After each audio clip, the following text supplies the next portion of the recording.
30 years ago, I built this corporation out of nothing, and then I vanished, and everyone assumed I was dead.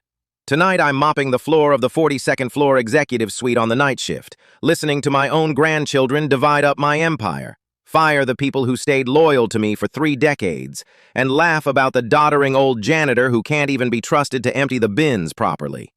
They call me Jack. They've never once looked at my face. Tomorrow morning, at the board meeting where they intend to crown the cruelest of them king, I'm going to hand out the grades I've spent 6 months collecting. One of them is going to pass. The rest are going to find out all at once exactly whose name is on the building, whose money signs their paychecks, and whose floor they've been walking on their entire spoiled lives. My name is Arthur Sterling. The name on the building downstairs, the one lit up gold against the night sky, the one my grandchildren say with such careless ownership, is mine. Crowne Industries. I founded it in a rented garage with $40 and an idea everyone told me was worthless. And over 20 years, I built it into one of the largest privately held corporations in the country. And then, 30 years ago, at the height of everything, I walked away and let the world believe I was gone. I'll tell you why I vanished, because the why is the whole reason I'm holding a mop instead of a gavel. But not yet. For now, you only need to know this. I never sold the company, I never gave it away, and I never died. I put it in a trust that I alone control, installed people to run it in my absence, and disappeared into the one place no powerful man ever thinks to look for another powerful man. The bottom. The night shift. The invisible army of people who clean up after the important, whom the important have trained themselves never, ever to see. I have been the night janitor of my own corporation for 6 months now, and I have learned more about the people who would inherit my life's work in those 6 months than 30 years of reports and lawyers and family dinners could ever have told me. Because here is the thing I understood, the thing that brought me back out of my long disappearance with a mop in my hand instead of a crown on my head. You cannot learn what a person is by watching how they treat the people who can help them. Everyone is kind to the people who can help them. That's not character, that's strategy. You learn what a person actually is by watching how they treat the people who can do nothing for them, the people they think don't matter, the people they think aren't watching and couldn't hurt them if they were. You learn it by watching how they treat the janitor. So I became the janitor, and I have been watching. Let me tell you about tonight, because tonight is the night I decided. For 6 months I've been collecting, observing, withholding judgment, giving everyone the benefit of every doubt, because the decision I have to make is the largest decision of my life, and I owed it patience. But tonight, mopping the floor of the executive suite while my grandchildren held court inside the glass conference room, thinking the old janitor outside the glass was as deaf and blind as a piece of furniture, I finished collecting. Tonight, I heard the last thing I needed to hear. There are 3 of them, my grandchildren, the candidates for the throne I built. My son, their father, Robert, ran the company in my absence and died 2 years ago, which is the event that finally pulled me back because Robert's death meant the succession was open. And an open succession in a corporation this size is a war, and I could not, would not, let the thing I built fall to whoever won the war by being the most ruthless. So I came back to choose. And the 3 candidates are my son's 3 children, my grandchildren, whom I have watched grow up only from a distance, only through the trust's reports, never up close, never in person, until these last 6 months on the night shift, up close, invisible, with a mop. Marcus is the eldest, and Marcus is the one they're going to crown tomorrow. He is 34, handsome, brutally intelligent, and he has the specific quality that the world mistakes for leadership, and that I have learned, over a long life, to recognize as its opposite. He treats power as a thing that exists to be wielded against people, rather than for them. Tonight, through the glass, I watched Marcus lay out his plan for the company once he takes the chair, and the plan was a massacre. Mass layoffs to optimize the loyal old employees first because they cost the most and resist change. The very people who built this company beside me 30 years ago and stayed through everything, to be discarded like worn-out equipment. The sale of the divisions my heart was actually in, the ones that don't maximize quarterly returns, to raiders who'll strip them. And the whole thing delivered with a smile, a joke, a casual cruelty, my grandson planning to butcher my life's work and call it leadership, while the old janitor mopped the floor 6 feet away and Marcus never once registered that the floor was being mopped at all, because the man mopping it did not exist to him. Bridget is the middle child, and Bridget is the one who breaks my heart in a different way, because Bridget could have been something and chose instead to be a brand. 29, beautiful, a fixture of every gala and magazine, she has poured the entire fortune of her intelligence into the single project of being admired, and she treats the company not as a thing to steward, but as an ATM that funds the life of being Bridget Sterling. Tonight, through the glass, she didn't even pretend to care about the company's future. She cared about which of Marcus's planned sales would free up the most cash for distributions to the family, which is to say, to her. When the old janitor's mop bucket squeaked too loudly, she was the one who said, without looking up, "Can someone tell the help to do that later? Some of us are trying to plan a future here." The help. That was me. The man whose future they were planning to spend. And then there's Lily. Lily is the youngest, 26, and Lily is the reason I haven't already burned the whole thing down. Lily is not a candidate for the throne, not in her family's eyes, not in the board's, not in anyone's. Because Lily committed the unforgivable Crowne sin of being kind, which her family reads as weak, and of being earnest, which they read as naive, and of choosing to work, actually work, in a junior operations role 3 floors down, instead of swanning around the executive suite demanding her inheritance. Marcus and Bridget treat Lily as a disappointment, a charity case, the sibling who didn't understand that being a Crowne means taking, not doing. They've all but written her out of the succession. She wasn't even in the room tonight. She was 3 floors down, working late, the only Crowne in the building who was actually doing a job instead of dividing a kingdom. And here is what you need to know about Lily, the thing that finished my collecting, the thing that made tonight the night I decided. 3 months ago, on my first week of night shift, I slipped on a wet floor I'd just mopped, an old man's clumsiness, and went down hard, and the mop bucket spilled, and I lay there on the 42nd floor at midnight, embarrassed and aching. And the only person in that entire building who stopped, who came over, who knelt down on the expensive floor in her work clothes and helped an old janitor up and asked if I was hurt, and insisted on helping me clean up the spill and sat with me for 20 minutes afterward to make sure I was steady. The only person in 6 months who has ever once treated the night janitor as a human being was Lily Sterling. She didn't know who I was. She still doesn't. She helped me because I was a person on the floor who needed help. And helping people who need help is, to Lily, simply what you do. So unremarkable to her that she'd be embarrassed to hear me call it remarkable. She has done 100 such things in the 6 months I've watched. Small, invisible kindnesses to the people the rest of her family doesn't see, and she has never once known she was being watched, which is the only condition under which character is real. That's the test, you see. That's the whole test. Not the business plans, though I judge those too. Not the intelligence, though they're all intelligent. The test is the one I set up by becoming invisible. How do you treat the man who can do nothing for you when you think no one is watching? Marcus treats him as furniture. Bridget treats him as an interruption. And Lily treats him as a person, because to Lily, there is no other kind of person, and she doesn't even know it's a test. Because the people who pass this test never do. Because the moment you know it's a test, you're performing, and performance isn't character. Character is what you do when you're certain it doesn't count. It counts. It's the only thing that's ever counted. And tomorrow, the 3 of them are going to learn that the old janitor they've been stepping around for 6 months has been counting everything. I finished mopping the executive suite a little after midnight, after they'd all gone home in their separate expensive cars, the kingdom divided, the loyal marked for slaughter, the cruel one crowned in their minds already. I emptied the bins. I wiped down the glass conference table where they'd planned the butchery of my life's work. And then I sat down, just for a moment, in the chair at the head of that table, the chairman's chair, the chair that has been empty since my son died, the chair they intend to give to Marcus tomorrow. And I took out the small, worn notebook I've carried for 6 months, and by the light of the city I built, I wrote the last entries.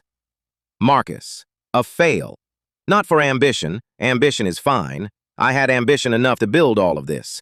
A fail for cruelty, for treating power as a weapon against the weak, for planning to discard the loyal, for never once seeing the man who cleaned his floor. The throne would make him a tyrant, and a tyrant would destroy in a decade what I spent 20 years building, the way tyrants always do. Bridget. A fail. Not for vanity alone, though the vanity is real. A fail for emptiness, for treating a 100-year responsibility as a personal allowance, for never once asking what the company was for beyond what it could give her. The throne would bore her, and a bored monarch lets the kingdom rot. And Lily.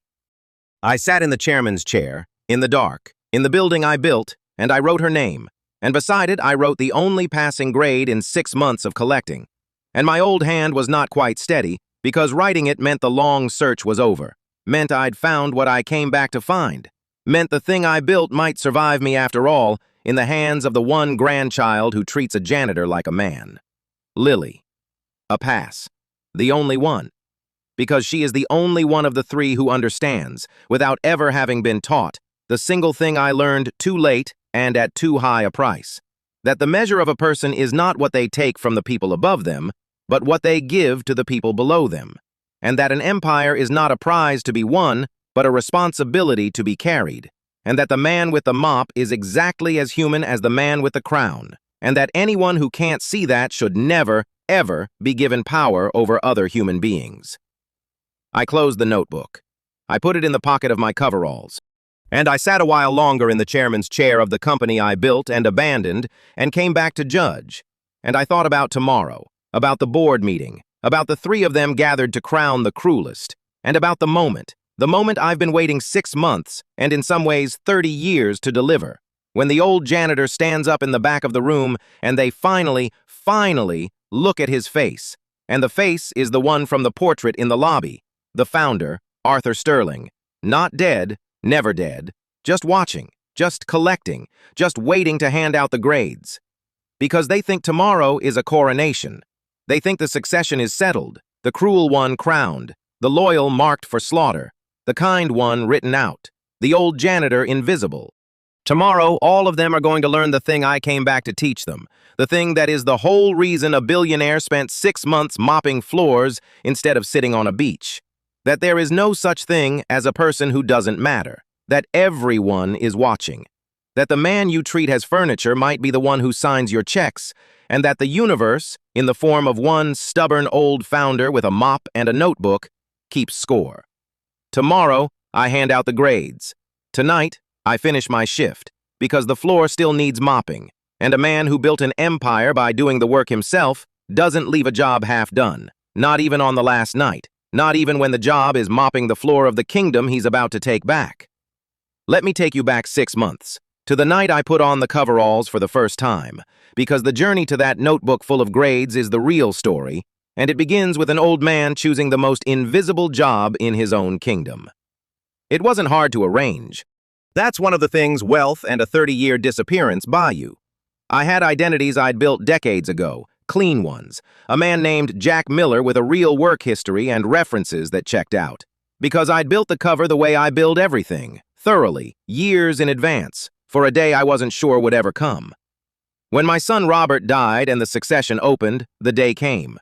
I activated Jack Miller, applied for a night shift custodial position at Crowne Industries through the contracting company that handles such things, and was hired by a supervisor who never could have imagined, that the stooped, gray-haired old man filling out the form was the founder whose name was lit up gold on the roof above us.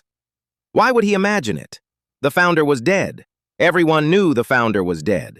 The founder had been dead for 30 years, and dead men don't apply for janitor jobs, and so no one looked twice at Jack Miller, which was exactly the point. The first thing I learned, putting on those coveralls, is something I'd forgotten in my years of wealth. Something I'd known once, long ago, before the money. The night shift is its own country, with its own citizens, and the day people don't know it exists.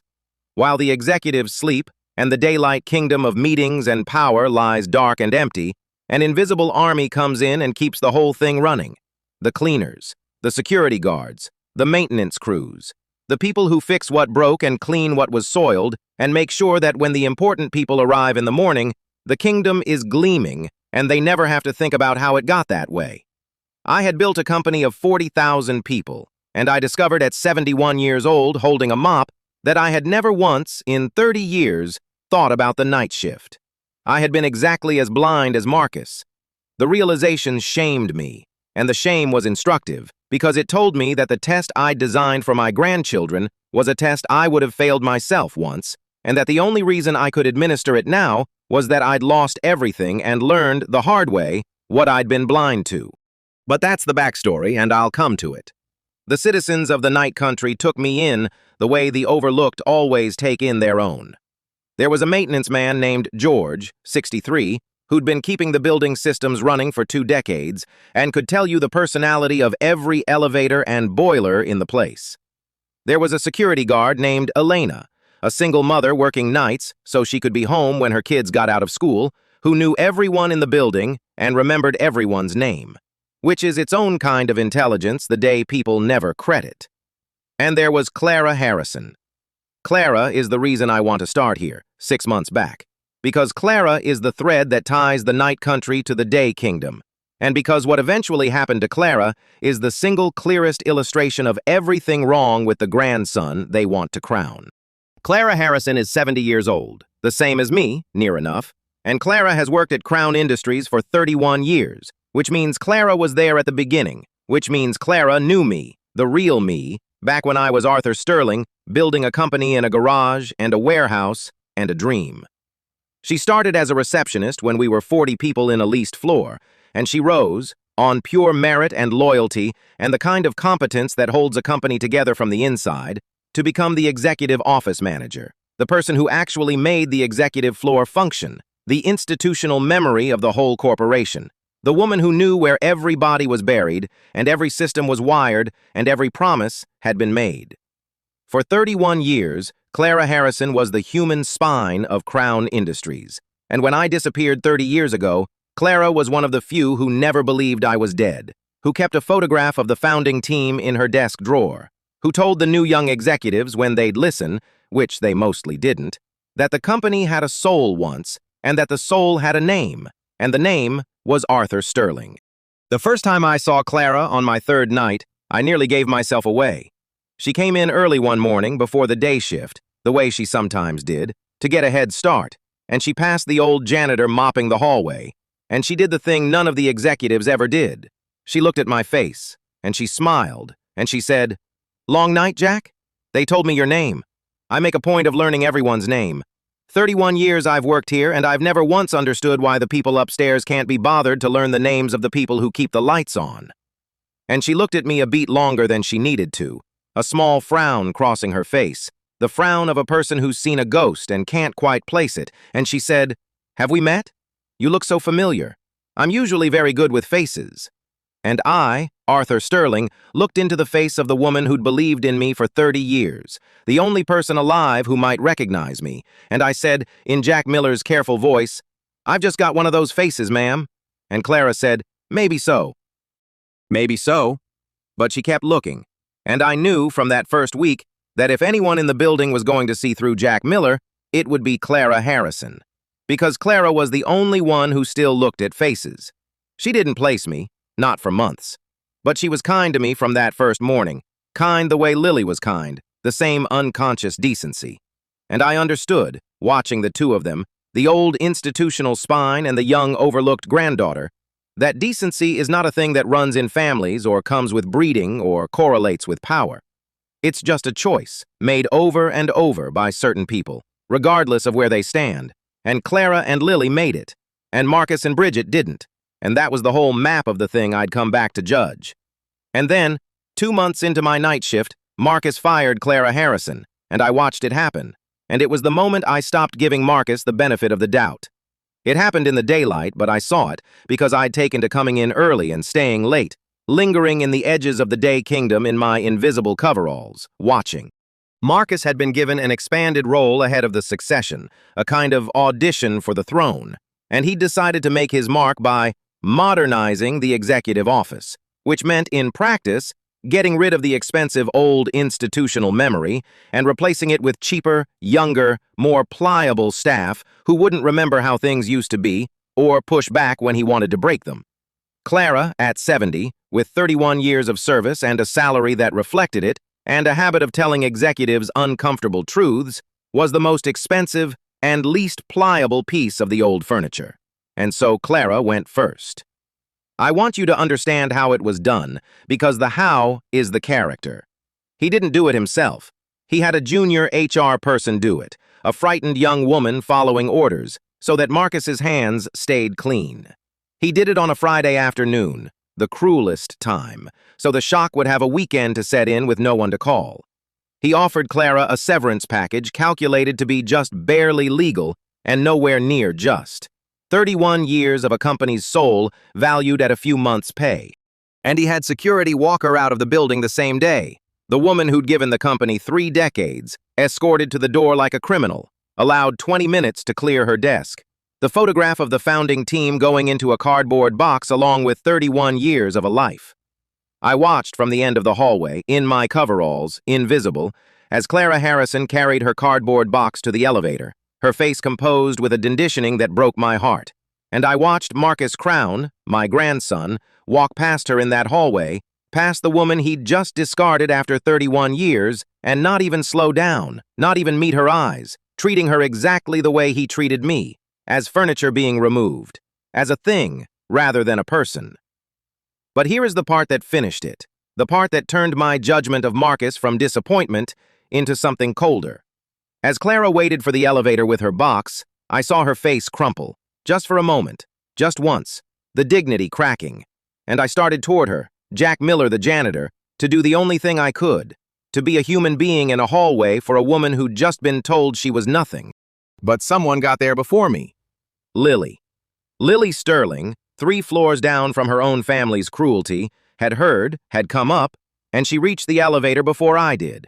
And she put her arms around Clara Harrison, this old woman she barely knew, and she held her while Clara cried, and I heard Lily say, fierce and quiet, "This is wrong. What they did to you is wrong, and I'm going to make sure everyone knows it was wrong. And Clara, I promise you, this is not the company my grandfather built. I've read about him. I've read everything about him. He would never have done this. This isn't us. This is them. And someday it's going to be different, I swear it." And Clara Harrison looked at the youngest Crowne, the overlooked one, the kind one, and said through her tears, "You're the only one of them with his heart, child. The only one. Your grandfather would have known you in a second. He'd have known you were the real one." And the elevator came and Clara left, carrying her box and her 31 years, and Lily stood in the empty hallway with her fists clenched, and 3 feet away, an old janitor leaned on his mop and wept, silently, for the loyalty discarded, and the granddaughter who'd seen it, and the wife of his youth who'd have loved them both. And not one person in that hallway knew that the janitor crying over the mop was the grandfather Lily had just sworn she'd read everything about. The founder Clara had just said would have known the real one in a second. He would have. He did. He was standing right there, with a mop, knowing. That night I made 2 entries in my notebook. Marcus, a fail, and underline it for what he did to Clara Harrison, for discarding 31 years of loyalty to save a salary and make a mark, for the security escort and the Friday afternoon and the not slowing down in the hallway. A man who can do that to Clara will do it to 40,000 people the moment it optimizes a quarter, and the throne would simply give him the power to do it at scale. And Lily, a pass, and underline it, for the arms around the old woman, for the promise she didn't know anyone heard, for the fierce, quiet certainty that this isn't the company my grandfather built, for being, at 26, 3 floors down and written out of the succession, the only Crowne left who carried the thing I'd spent my life building and lost and come back to find. I also wrote one more thing that night, the first time I'd let myself write it, because Clara's box and Lily's promise had made it impossible to keep pretending the test was only about the grandchildren. I wrote, "Find Clara, make it right." Because the test wasn't only about who I'd give the company to, it was about whether the man who'd built it and abandoned it had the right to come back and judge anyone, when his own disappearance was what had let the Damians rise and the Marthas fall. And I'll tell you about that, about why I left, about the debt I owed Clara Harrison and 40,000 others in time. But first you have to understand that the night they walked Clara out with a cardboard box was the night the test stopped being an experiment and became a reckoning. Because some things, once you've seen them, you cannot unsee. and a loyal woman crying over a box of 31 years while the heir walks past without slowing is one of them.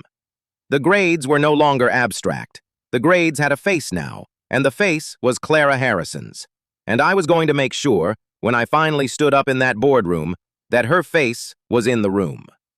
Let me tell you more about the Night Country, because the Night Country is where I learned the second half of everything I came back to learn, and because the people in it deserve to be named in a story for once, instead of being the invisible hands that make the named people's lives possible.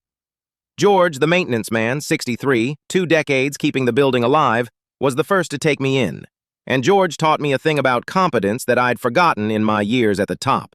George could walk into any room in that 42-story building and tell you, by sound and smell and a hand on the wall, exactly what was wrong with it, the way a doctor reads a body.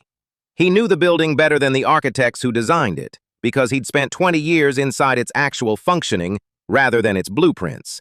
And the executives upstairs, who made millions deciding the company's strategy, could not have told you which way the water flowed or why the 42nd floor ran cold in winter, because they'd never once thought the building's body was worth knowing. George knew. George was the kind of man who, in my arrogant years, I'd have walked past 1,000 times without seeing, and who, it turned out, held more real knowledge of the thing I'd built than anyone in the executive suite, and who would have given it freely to anyone who asked, except no one ever asked, because no one upstairs imagined the maintenance man knew anything. The waste of it.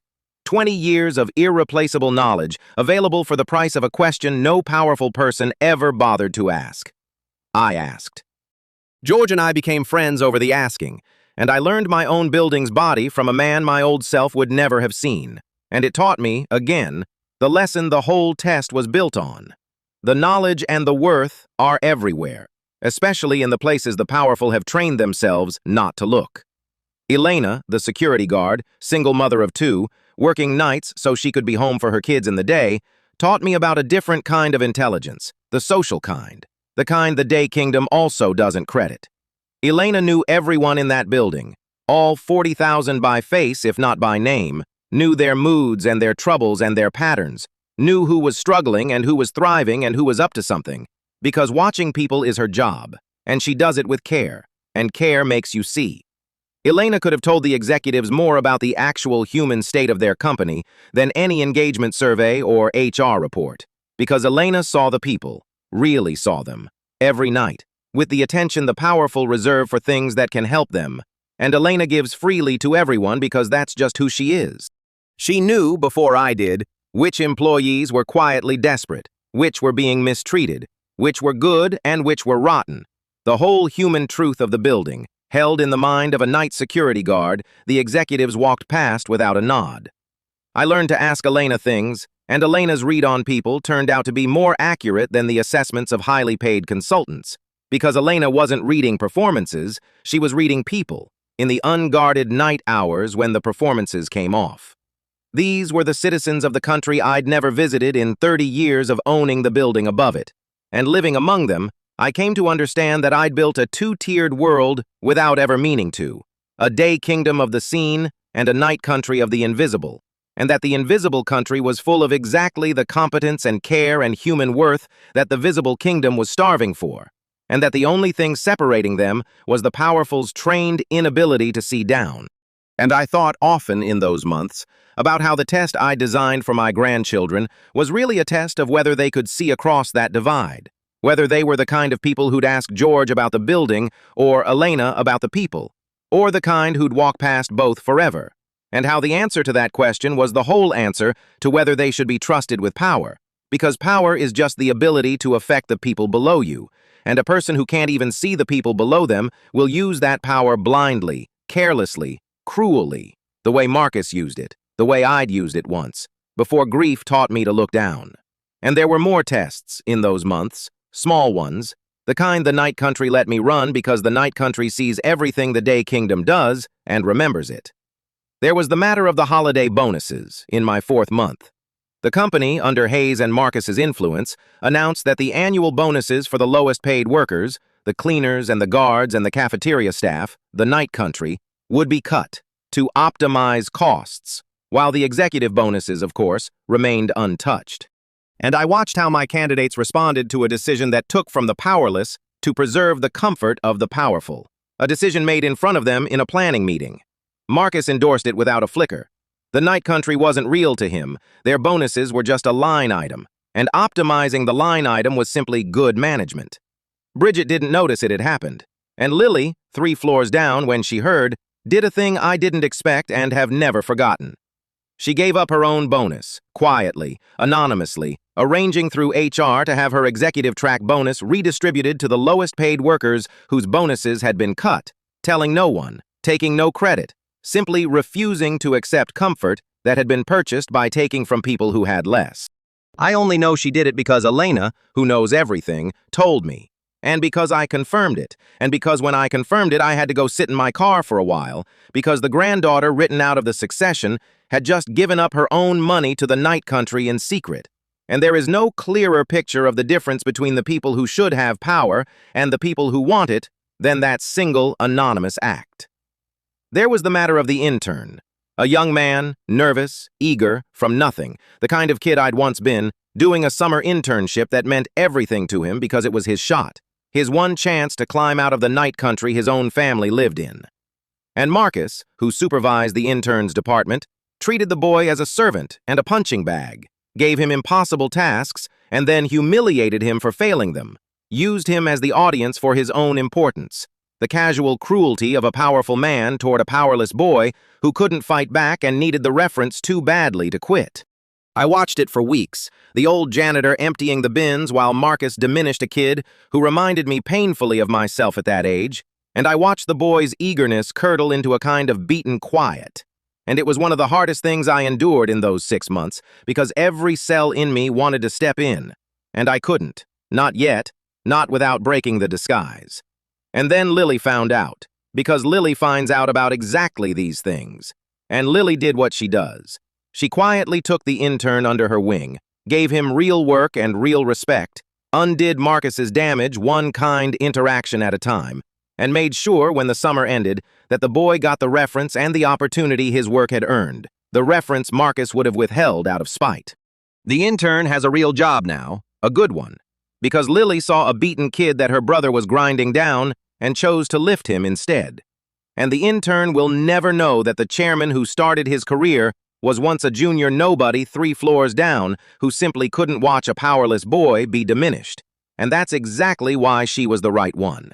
Because the people who lift the powerless when no one's watching are the only people who can be trusted not to grind them down when everyone is. I filled my notebook with these in those months, the small tests and the unwitnessed choices. And the pattern never broke, never once. Marcus took, Bridget drifted, and Lily gave, again and again, in the dark, when she thought it couldn't matter, which is the only time it ever really counts. And I came to love the night country, genuinely, the Franks and Rosas and the discarded Marthas, the invisible, competent, caring people who held the whole thing up. And I came to understand that the deepest reason I'd built the test the way I'd built it was that I'd spent 30 years becoming one of them, a man at the bottom, invisible, and I'd learned down there that the bottom is full of exactly the people the top should be made of, and that a world that can't see that is a world that promotes its Dabians and discards its Marthas and grinds down its interns, the exact world my own absence had let Crowne Industries become. The test wasn't only about choosing an heir. It was about whether I could find, in the family I'd abandoned, even one person who saw the night country the way 30 years at the bottom had taught me to see it. I found her 3 floors down, giving up her bonus in secret and lifting a beaten intern and helping an old janitor off a wet floor. And every small test only confirmed what the first one told me, that the only crown worth the crown was the one who'd never wanted it, because she was too busy seeing the people the crown is supposed to serve. You've been patient, and you've earned the answer to the question under all of this. The question of why a man who built one of the great fortunes of his age walked away from it 30 years ago and let the world believe him dead. The answer is the reason I came back with a mop instead of a lawyer, and it's the reason the test I designed is the test it is. So let me tell you, finally, about the worst year of my life, and the woman I lost in it, and the friend who took her from me. I did not build Crowne Industries alone. That's the first thing the official history gets wrong, the same way the Beaumont history got Evelyn wrong, the same way every great man's story erases the people who were actually there. I built it with a partner, my best friend, the man I loved like a brother, Victor Graham. We started in the garage together, $40 between us, his idea half and mine half, and for 20 years we built the company side by side. Victor and Arthur, two kids who'd had nothing turning nothing into an empire. He was the charming one, the front man, the visionary who could sell anyone anything. I was the builder, the one who actually made the thing work, the operations and the products and the people.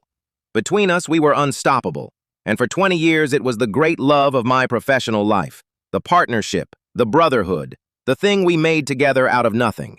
And then, at the height of it, Victor Graham betrayed me, and the betrayal killed my wife. And that is the story I've never told anyone, until now. Victor wanted more. That's the whole of it, the oldest story there is. As the company grew, as the fortune grew, the half that had been enough in the garage stopped being enough. And Victor decided he wanted it all, wanted to push me out and take the company that we'd built together and make it his, alone. And because he was the charming one, the front man, the one who'd cultivated the board and the bankers and the press, while I was busy actually building the thing, he was in a position to do it.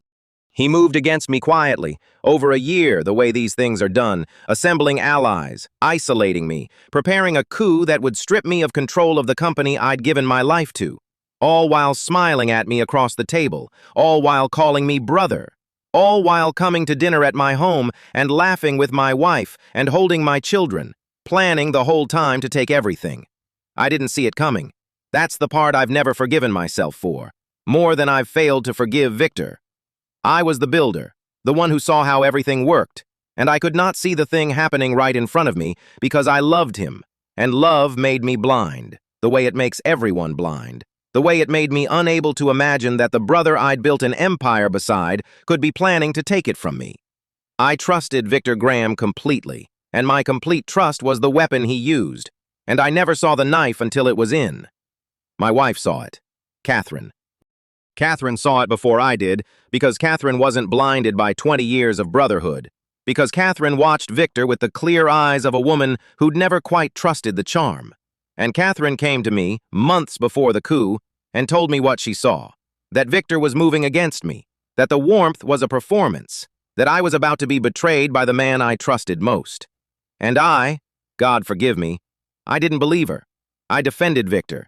I told my wife she was imagining things, that she'd never liked Victor, that 20 years of brotherhood doesn't turn to poison, that she didn't understand the bond between men who'd built something together. I chose Victor's performance over Catherine's truth, because the truth was unbearable, and the performance was comfortable.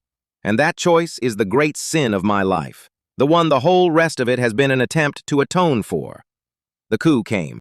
Victor moved, and because I'd ignored every warning, because I'd chosen comfort over my wife's clear sight, I was caught flat. And for a terrible few weeks it looked as though Victor Graham might actually take the company, might actually strip me of the thing I'd built. And the stress of it, the war of it, the betrayal of it, fell on my family like a collapsing building. And Catherine, who had seen it coming, who had tried to warn me, who had been right about everything while I called her wrong. Catherine's heart, which had never been strong, gave out under the weight of it. She died in the middle of the war for the company, died of a heart that couldn't bear watching her husband be destroyed by the man she'd warned him about. Died having been right, having been ignored, having been told by the person who should have trusted her most that she didn't understand. She died because I chose Victor's performance over her truth, and there is no version of that I have ever been able to make peace with, and there never will be. I won the war in the end. After Catherine died, something in me went cold and clear and terrible, and I stopped being the trusting builder and became, for a few weeks, something else, something ruthless, and I crushed Victor Graham completely, exposed his coup, drove him out of the company and out of the industry and out of my life, took back full control, won. I won everything, and it was ashes, all of it, because I'd won it at the cost of the only thing that mattered, and I was sitting on top of an empire I'd saved and a fortune beyond counting, and my wife was dead because I hadn't listened to her, and the brother I'd loved was a betrayer, and I looked at the whole glittering kingdom I'd built and saved, and I understood that I didn't want a single piece of it, because every piece of it had cost me Catherine. So I left. That's why I vanished, 30 years ago, at the height of everything. Not strategy, grief. I put the company in a trust I controlled, installed caretakers to run it, my son Robert among them, and I disappeared, because I could not stand to live inside the thing that had killed my wife, the thing I'd chosen over her truth. I disappeared into anonymity, into ordinary life, into the world below the world I'd built, and I spent 30 years there, an ordinary old man, grieving, atoning, learning, slowly, the things I'd been too powerful and too blind to learn when I had everything. And the most important thing I learned, in 30 years at the bottom, the thing that brought me back with a mop, was this. I had been wrong about what made a person trustworthy, and the wrongness had killed Catherine. I had trusted Victor because he was charming and powerful and successful and a brother, all the markers the world tells you to trust. And I had doubted Catherine's clear-eyed truth because she was just my wife, just a woman with a bad feeling, none of the markers of authority. I had trusted the performance and doubted the substance, and it had cost me everything. And in 30 years of ordinary life, of being nobody, of being the kind of person the powerful don't see, I learned to read people the other way, the true way, the way I should have read them all along. Not by their charm or their power or their markers of success, but by how they treated the people who couldn't help them. Because that, and only that, is where the real person lives. The person under the performance, the Catherine truth under the Victor charm. That's why the test is the test it is. That's why I came back as a janitor instead of a chairman. Because I learned, at the cost of my wife's life, that you cannot judge a person by how they perform for the powerful, only by how they treat the powerless. And the only way to see how they treat the powerless is to become powerless and watch. I made the test out of the worst mistake of my life. I'm administering to my grandchildren the exact test I failed with Catherine. The test of whether you can see the truth of a person under the performance, whether you'll trust the substance over the charm, whether you'll value the woman crying over the box and the man leaning on the mop, or walk past them without slowing because they don't have the markers that the world taught you to respect. Marcus failed it the way I failed it, trusting power, discarding loyalty, blind to the people below. And Lily passed it the way Catherine would have, seeing the person under the role, valuing the substance, holding the old woman at the elevator. There's one more thing you need to know, and it's the thing that turns this from a memory into a present danger, the thing that's been moving in the background of my 6 months on the night shift. Victor Graham is dead now, died years ago, bitter and diminished, the betrayer's reward. But Victor had a grandson, Adam Graham.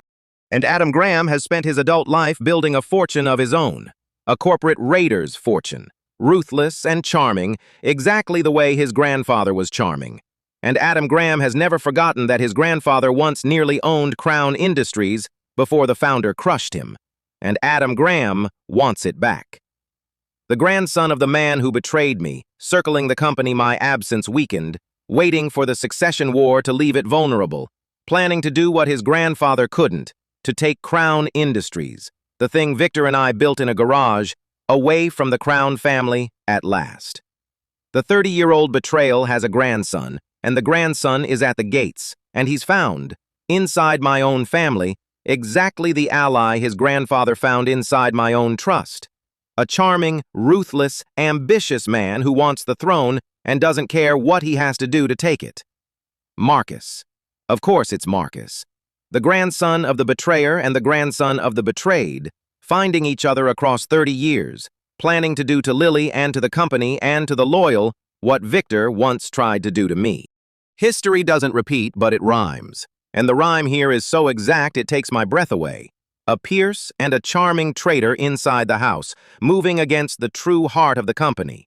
And an old man who once chose the charmer over the truth and lost everything, watching it happen again, this time with a mop in his hand and clear eyes at last, determined, this time, this one time, to choose the substance over the performance, the Lily over the Marcus, the truth over the charm, and to not, this time, lose everyone he should have protected. I failed the test once, and Catherine died. I will not fail it twice. That's the whole reason I'm here, not to crown an heir, to finally, 30 years too late, get the answer right. I've told you why I left, but I haven't told you what I did for 30 years, where a billionaire goes when he wants the world to believe he's dead, And the answer is the second half of how I became the man who could hold a mop. So let me tell you, because the 30 years are the reason the 6 months worked. I went to the bottom, deliberately, completely, the way I do everything. I had the resources to disappear into luxury, to spend 30 years on a beach, or a mountain, or a yacht. Anonymous but comfortable. And I considered it, for about a week, in the rawest part of the grief. And then I understood that comfortable anonymity wouldn't be disappearing. It would just be hiding, and that hiding wouldn't teach me anything. And that I needed, desperately, without quite knowing why yet, to learn something that the top had never been able to teach me. So I didn't go to a beach. I went to the bottom. I became an ordinary man, in ordinary places, working ordinary jobs, living the life of the people I'd spent 20 years building an empire above and never once seeing. I worked those 30 years. Not because I needed the money. I had access to more money than I could spend in 10 lifetimes, through structures only I controlled. I worked because work among ordinary people was the only school that could teach me the thing I needed to learn. And because, in the rawest truth of it, I was punishing myself, doing penance, choosing the hard, invisible life because Catherine had died and I couldn't bear to be comfortable in a world she wasn't in. I worked in warehouses. I drove trucks. I waited tables. I did maintenance, which is where I learned the skills that made Jack Miller the janitor convincing 30 years later. And in all of it, in all those ordinary jobs, in all those ordinary places, I was, for the first time in my adult life, invisible, one of the uncounted, a nobody. Exactly the kind of person my old self at the top would have walked past without seeing.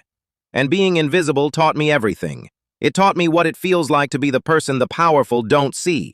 To be treated as furniture, as a function, as a thing rather than a person, by people who'd have been horrified to learn they were doing it because they didn't think of it as anything at all, because the not seeing was so deep it didn't even register as a choice.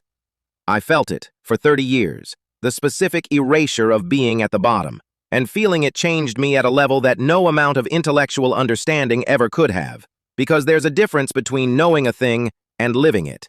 And I'd spent 20 years knowing about the people below me in the abstract, and 30 years being one of them in the flesh, and only the flesh actually teaches. It taught me, too, the thing about Catherine that I'd been too blind at the top to understand. And this is the hardest part, so I'll say it plainly. Catherine saw clearly because Catherine, unlike me, had never stopped seeing the people below. I'd come from nothing like her, but as I rose, I'd let the rising blind me. Let the markers of success, the charm and the power and the brotherhood, become the things I trusted, until I couldn't see the truth under the performance anymore. Catherine never let the rising blind her. She kept seeing people clearly, the powerless and the powerful alike, kept reading substance instead of performance. And that's why she saw Victor's betrayal when I couldn't, because she'd never lost the eyes that the bottom gives you and the top takes away. I had to go back to the bottom for 30 years to get those eyes back. The eyes Catherine never lost, and the getting of them was the long, slow work of grief becoming wisdom. And it's the only thing those 30 years were good for. And it's the thing that finally, at 71, made me worthy of administering a test I'd once have failed. I want to tell you about Catherine properly, now that you understand what she saw, because she's been a tragedy in this story, and she was so much more than a tragedy. She was the best person I ever knew, and she deserves to be more than the wife who died. I met Catherine before the money, when I was nobody, building the company in a garage, and she loved me when I had nothing, which is the only love worth trusting, the love that comes before you can do anything for the person. She was sharp and funny and kind, and absolutely without illusion, a woman who saw exactly what everyone was and loved them anyway where they deserved it, and refused them clearly where they didn't. She believed in the company, in the building of it, in the dream of making something real, but she never once believed in the money for its own sake, never let the fortune change what she valued. And as I got richer and more powerful, she watched me, with a kind of loving worry, slowly become someone who trusted the wrong things. And she tried to pull me back, again and again, tried to keep me seeing clearly. And for years, she succeeded, because I listened to her, because her clear sight was the thing I trusted most. And then I stopped listening, at the worst possible moment, about the most important possible thing, because Victor's betrayal was too painful to believe, and Catherine's truth was too painful to accept, and I chose the comfortable lie over my wife's clear sight, and she died of it. That's the thing I carried for 30 years, the thing that drove me to the bottom, the thing I did penance for in warehouses and trucks and maintenance closets. Not just that Catherine died, but that she died having been right, having tried to save me, having been told by her own husband that she didn't understand, when she was the only one who did. The last real conversation we had, before the war consumed everything, she'd looked at me with those clear, sad eyes and said, "You've stopped seeing people, Arthur. You see what they can do for you and what they can do to you, but you've stopped seeing who they are. And one day it's going to cost you something you can't afford, because the people who stop seeing always lose the thing they most need to see coming." She was talking about Victor. She was also, though neither of us knew it, talking about herself, about the cost I couldn't afford, which turned out to be her. She saw even that coming in a way. She always saw everything coming. I just stopped listening in time to lose her. So the 30 years at the bottom were my long apology to Catherine, the slow regaining of the eyes she'd died trying to keep open in me. And when I finally came back, when I put on the coveralls and became the night janitor and started watching how my grandchildren treated the invisible, I was really finishing a conversation I'd started with Catherine 40 years before. The conversation about whether you can see people clearly, whether you trust substance over performance, whether you keep the eyes the bottom gives you or let the top take them away. I was administering Catherine's test, the test she'd been giving me our whole marriage, the test I'd failed at the cost of her life. And I was administering it to her grandchildren, looking for the one who had her eyes. And I found her, 3 floors down, and her name might as well have been Catherine, because she was Catherine. The same clear sight, the same refusal to stop seeing people, the same kindness that was really just clarity, the clarity to see that everyone is a person and to act accordingly. When I told Lily eventually that she reminded me of her grandmother, I was understating it to the point of falsehood, because the truth was too large to say, that giving Lily the company was giving it to Catherine finally, 30 years too late, listening to Catherine at last, trusting the clear-sighted woman the way I should have trusted her when it would have saved her life. I couldn't save Catherine. I'll carry that to my grave. But I could find her eyes again, in her granddaughter, and I could give the thing we built to the person who had them. And in doing so, I could make, 30 years late, the choice I should have made the day Catherine warned me about Victor. The choice to trust the clear sight over the comfortable lie, the substance over the performance, the quiet truth-teller over the charming traitor. Lily is that choice made right at last. She's my apology to Catherine, written in the only language that means anything, the language of actually changing, actually learning, actually becoming the man who can see, even if it took 30 years at the bottom and the loss of everything to get there. That's what I did for 30 years. I learned to see again. I did it the hard way, the only way it can be done, by becoming invisible myself, by living at the bottom of the world I'd built, by feeling the erasure I'd once inflicted without knowing it. And I came back finally with Catherine's eyes, and I used them to find the one grandchild who'd had Catherine's eyes all along. And I gave her everything, and somewhere, I have to believe, Catherine knows, and is, after 30 years, finally not worried about me anymore, because the man who stopped seeing learned to see again, too late to save her, but in time to honor her, in time to make sure the thing they'd built ended up in the hands of someone who'd never stop seeing the people it was built to serve. That's the whole of it. That's what the 30 years were for, learning to see. It's the only thing worth learning, and it's the thing the top can never teach you.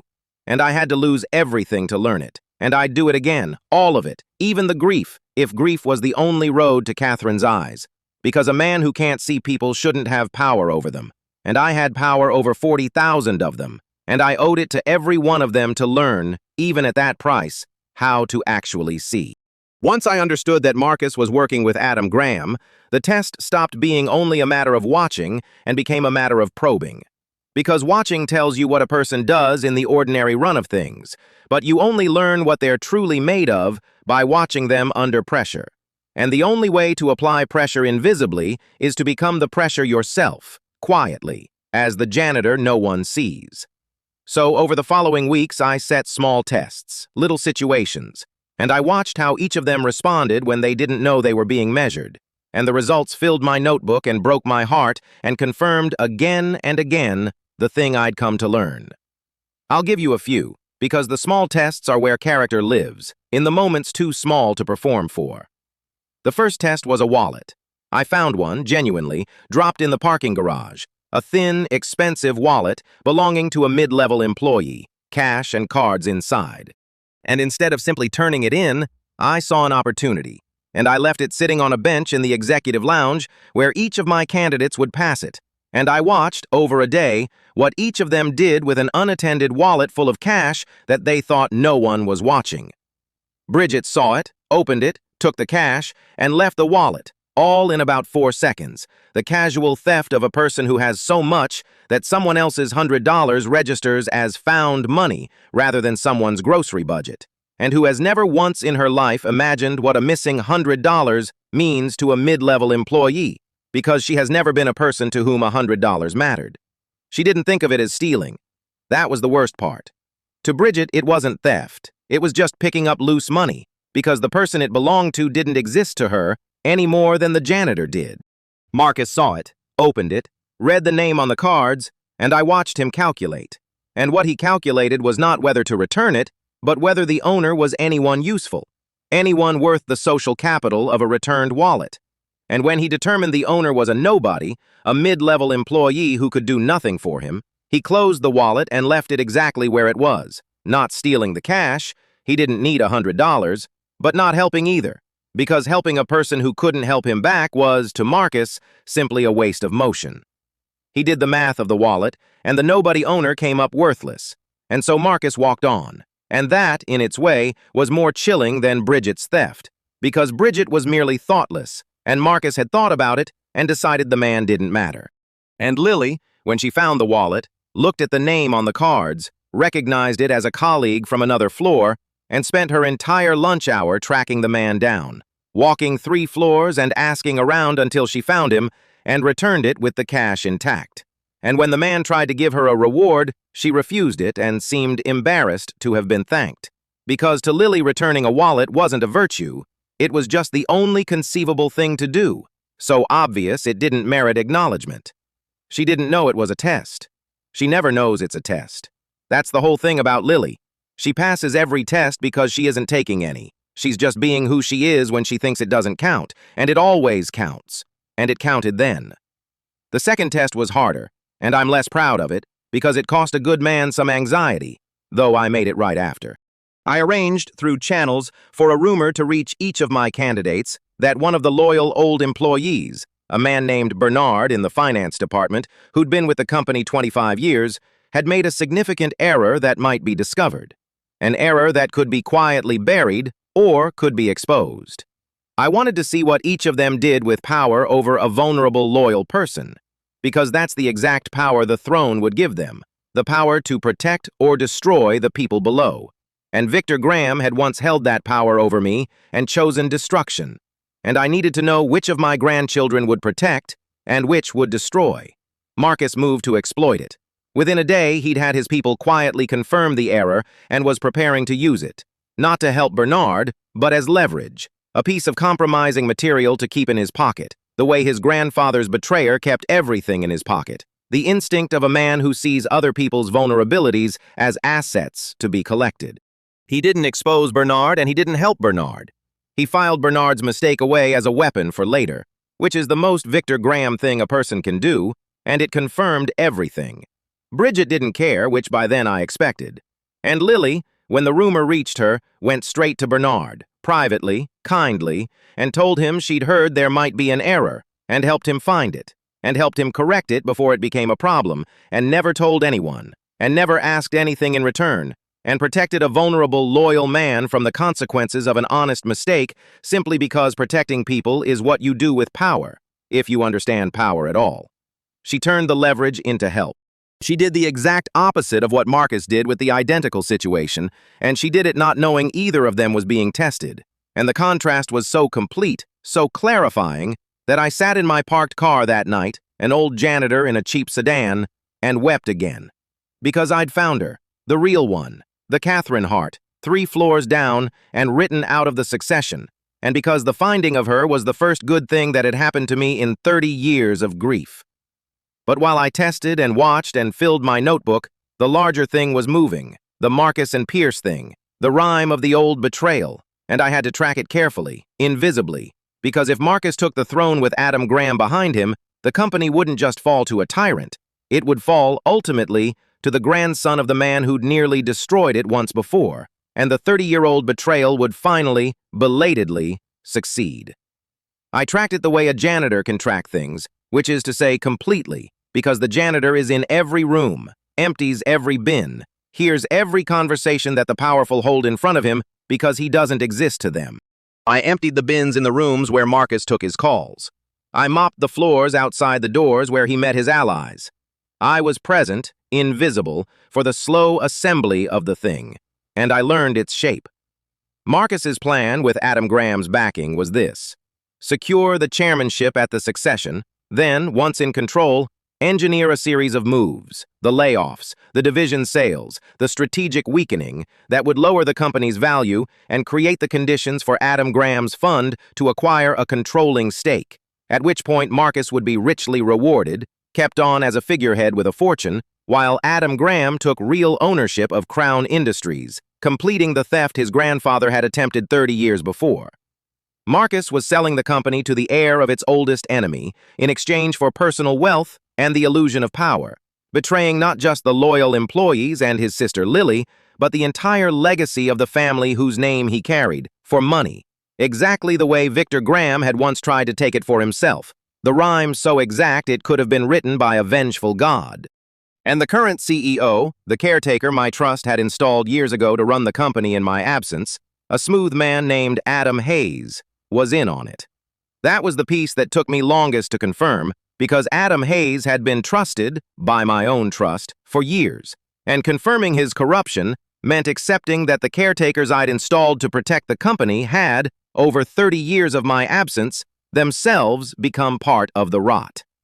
But the bins don't lie, and the late-night conversations don't lie, and over weeks I confirmed that Adam Hayes had been quietly looting the company for years, hiding it well, and had thrown in with Marcus and Pierce because the acquisition would let him cash out his hidden positions before the books were ever examined. The caretaker was a thief, the heir was a traitor, the enemy was at the gates, and the only person standing in the path of all of it was a 26-year-old granddaughter that none of them took seriously, 3 floors down, doing an honest job, with no idea that the fate of 40,000 people and a 100-year legacy was about to come down to whether her grandfather's ghost could find the right moment to stop being a janitor. I sat with all of it, the full shape of the conspiracy, in my cheap sedan in the parking garage, an old man with a notebook, and I understood that the test was nearly over and the reckoning was nearly due, and that I would have to time my reappearance precisely, because reappearing too early would let them scatter and regroup and find a quieter way to do the same theft, and reappearing too late would let the damage be done. I had to let them commit, fully, publicly, irrevocably, to the betrayal, and then appear, in the moment they were certain they'd won, and take it all back. It's the same lesson I'd learned with Victor, 30 years and 1 dead wife ago. You don't move against a betrayer when you suspect. You move when you can prove, completely, in front of everyone, in the moment of their certainty, so that there's nothing left to spin and nowhere left to run. I'd learned that lesson at the highest possible price. I was not going to waste it. Soon, I told the empty parking garage, the way I'd taken to talking to Catherine, to Clara's memory, to the company sleeping above me. Soon, my dear. I see it now. I see all of it, the way I couldn't see it the first time. The charming traitor and the enemy at the gates, and the loyal ones discarded, and the true heart that no one values. I see it. And this time, I'm not going to choose the performance. This time, I'm going to choose the truth. This time, Catherine, I'm going to get it right. 30 years too late, but right. And the woman crying over the box and the girl 3 floors down are going to be protected. And the charmer is going to lose, the way you tried to tell me he would, the way I wouldn't listen. I started the cheap sedan. Soon. The board meeting's in 3 weeks. The coronation. That's where I'll do it. That's where the old janitor finally puts down the mop. 3 weeks to let them commit completely to the betrayal. And then, my love, then we hand out the grades, and we get it right, the way we should have the first time.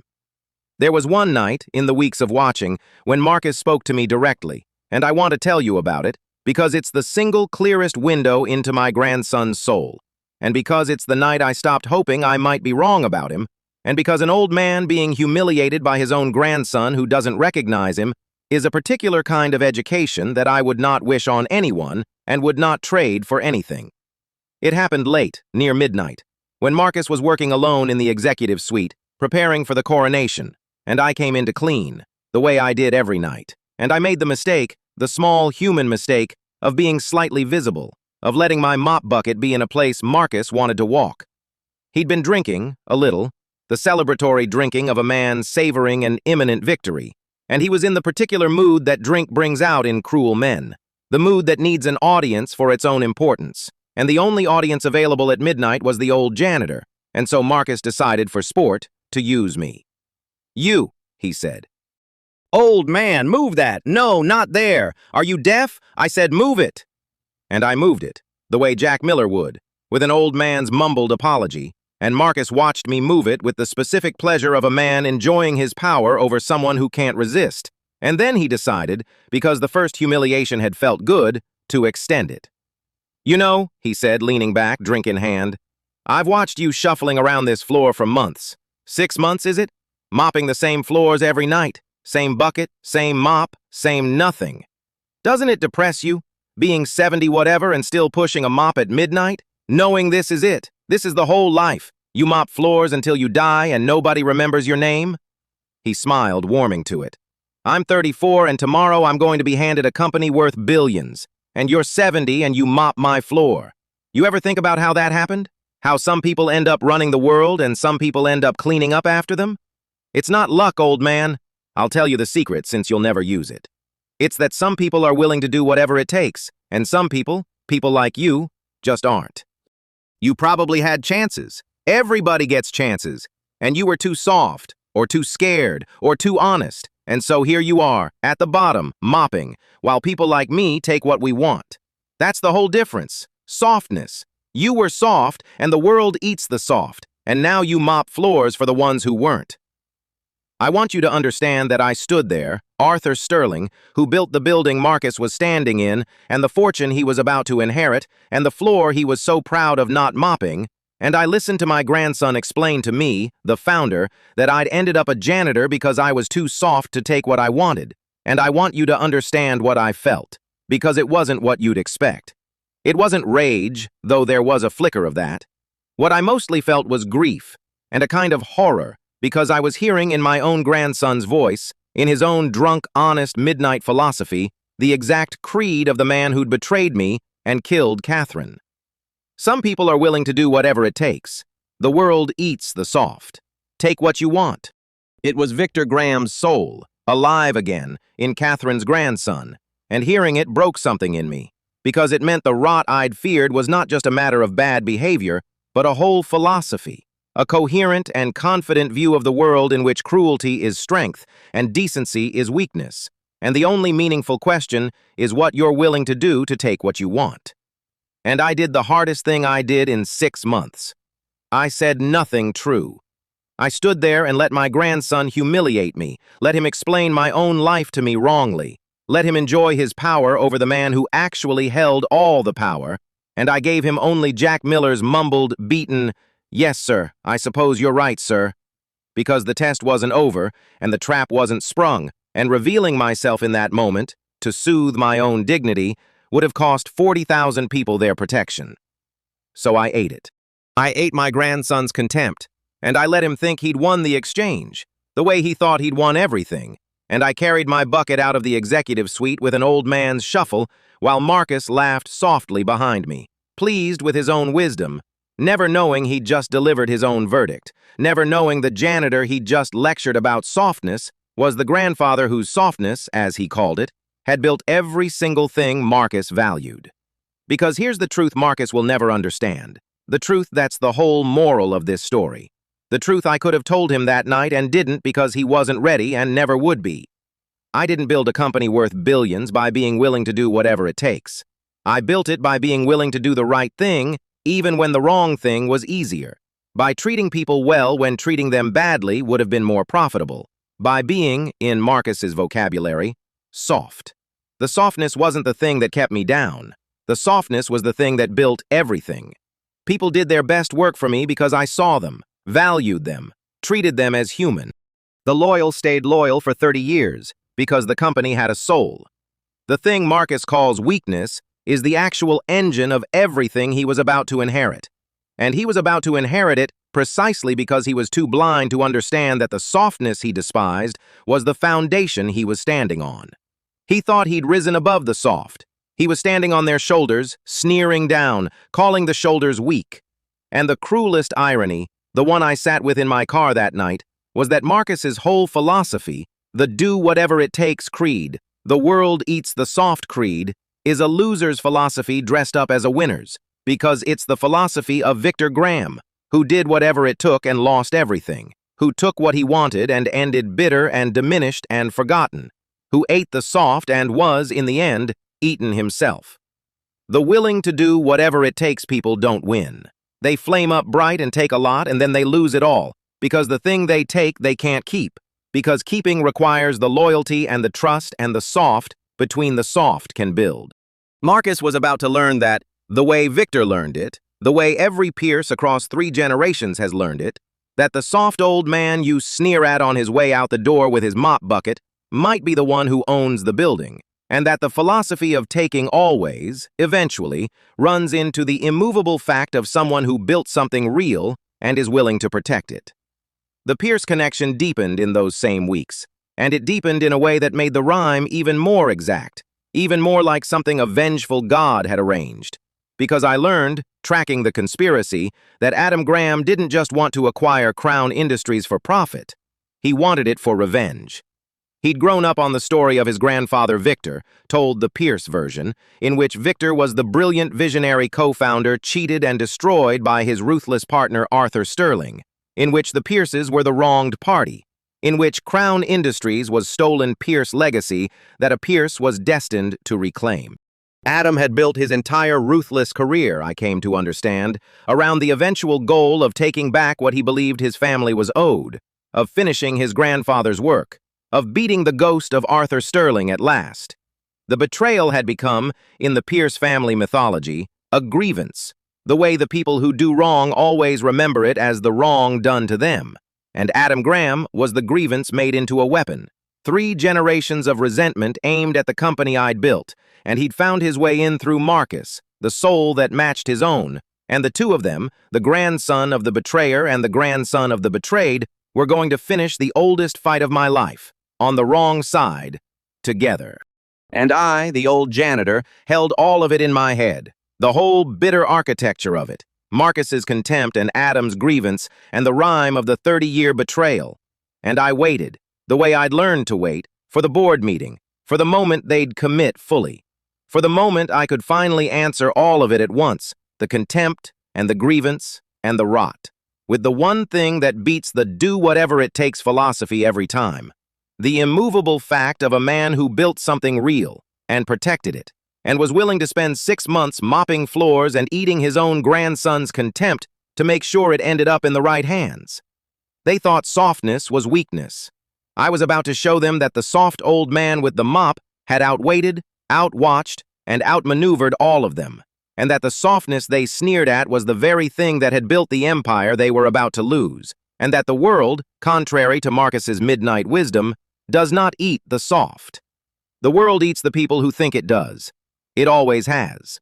I've watched it happen across 3 generations of Pierces, and I was about to watch it happen one more time, to a grandson who'd explained my own life to me wrongly while I held the mop and the truth and the whole of his future in my soft old hands.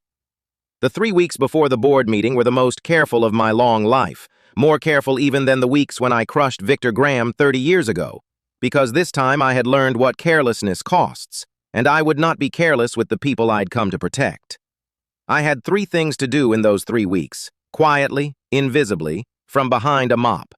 Gather the proof that would make the reckoning unanswerable, assemble the few allies I would need, and protect Lily, who I knew was about to come under attack, because the betrayer's plan required removing the one honest crown before the coronation. The proof came first. And it came the way everything comes to a janitor, through patience and access and being unseen. Adam Hayes's embezzlement was hidden in the company's systems, but it was not hidden from the company's systems, and the night shift has a kind of access the day shift never imagines. Because the night shift is when the maintenance is done, when the systems are serviced, when a trusted old custodian who's befriended George the maintenance man and Elena the security guard can be present, legitimately, in places and at times the day kingdom never thinks about. I did not hack anything. I am an old man and I leave that to others. But I knew, from 30 years of building this company, exactly where the financial bodies would be buried in a corporation like mine. And I knew how to direct the right questions to the right honest people. And over 3 weeks, working through a forensic accountant I'd retained quietly through my real identity's channels, I assembled the complete picture of Adam Hayes's theft. Documented, dated, undeniable, years of it. Hidden well, but not well enough to survive a founder who knew exactly where to look because he'd designed the very systems being looted.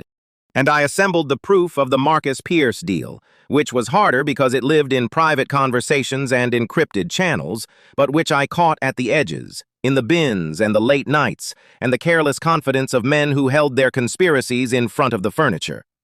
The full architecture of the betrayal, Marcus's agreement to weaken the company for Pierce's acquisition in exchange for personal wealth, came together piece by piece. And where I couldn't prove it directly, I could prove enough. The meetings, the financial flows being prepared, the shape of the thing, that combined with Hayes's embezzlement, it would be undeniable in the room. The allies came second, and the allies are the part of this I'm most tender about, because the allies were the invisible people, the night country, the ones the day kingdom never sees. I did not assemble an army of lawyers and bankers, though I had those waiting. The allies who mattered in those 3 weeks were George and Elena and the night crew, and most of all, Clara Harrison, whom I finally went to find. Finding Clara was the moment I nearly ended the whole disguise 3 weeks early, because seeing Clara Harrison in her small apartment 2 months after they'd walked her out with a cardboard box, diminished and worried about money at 70 after 31 years of loyalty, nearly broke the last of my restraint. I went to her as Jack Miller, the janitor, on the pretext that I'd found some of her things left behind at the office, and Clara let me in and made me tea, because that's who Clara is. She's poor now and worried and discarded, and she still made the janitor tea, and we sat in her small apartment, and she looked at my face the way she'd looked at it that first morning, the frown of a person seeing a ghost. And this time, after months, with nothing left to lose and her guard down in her own home, Clara Harrison finally saw me. "It's you," she whispered, and the teacup trembled in her hand. "Sweet God. It's you, Arthur. Arthur Sterling. You're not dead. You've been the janitor. You've been there the whole time. I knew that face. I knew it the first morning. I told myself I was a foolish old woman seeing what I wanted to see, but it's you. After 30 years. It's you." And she set down the cup, and she covered her mouth, and Clara Harrison, who had kept a photograph of the founding team in her desk drawer for 30 years and believed I was alive when everyone called her foolish, looked at the old janitor in her kitchen and saw the founder she'd never stopped believing in. And I could not lie to Clara, not in her own kitchen, not after the cardboard box. So I didn't. "It's me, Clara," I said. "It's me, and I'm sorry. I'm sorry for 30 years of leaving you all to the Victor Reeds and the Damians. I'm sorry I wasn't there when they walked you out with a box. I'm sorry I disappeared and let the thing we built rot in my absence. I came back to fix it, and I should have come back 20 years ago, and the fact that I didn't is on me, and I will spend whatever I have left making it right, starting with you." And Clara Harrison, who had every right to be furious at the man who'd vanished and let her be discarded, did the thing that made her Clara, the thing that made her one of the people who passed the test. She got up, and she came around the table, and she put her arms around an old man, and she said, "You came back. That's all that matters now. You came back, and you saw what they did, and you're going to make it right. I knew you weren't dead, Arthur. 30 years I knew. I knew the man who built this company with his own hands wasn't gone. And here you are, with a mop. Of course with a mop. Of course you came back as the janitor. Where else would Arthur Sterling hide but among the people the rest of them refused to see?" She pulled back and looked at me, fierce and wet-eyed. "Now, tell me what you need." 31 years I ran that executive floor. I know where everything is and everyone's buried and how all of it works. Whatever you're planning, old friend, I'm in it. They threw me away. Let me help you show them exactly what they threw away. Clara Harrison became my right hand for the last 3 weeks. The institutional memory the conspirators had discarded, and she was worth more than any lawyer, because Clara knew the company's soul and its secrets both. And with Clara helping me, the proof assembled faster, and the picture grew complete, and the trap took its final shape. The discarded loyal woman, helping the vanished founder take back the company from the traitors who discarded them both. There's a justice in that so clean it could only be real, because no one would dare invent something that neat.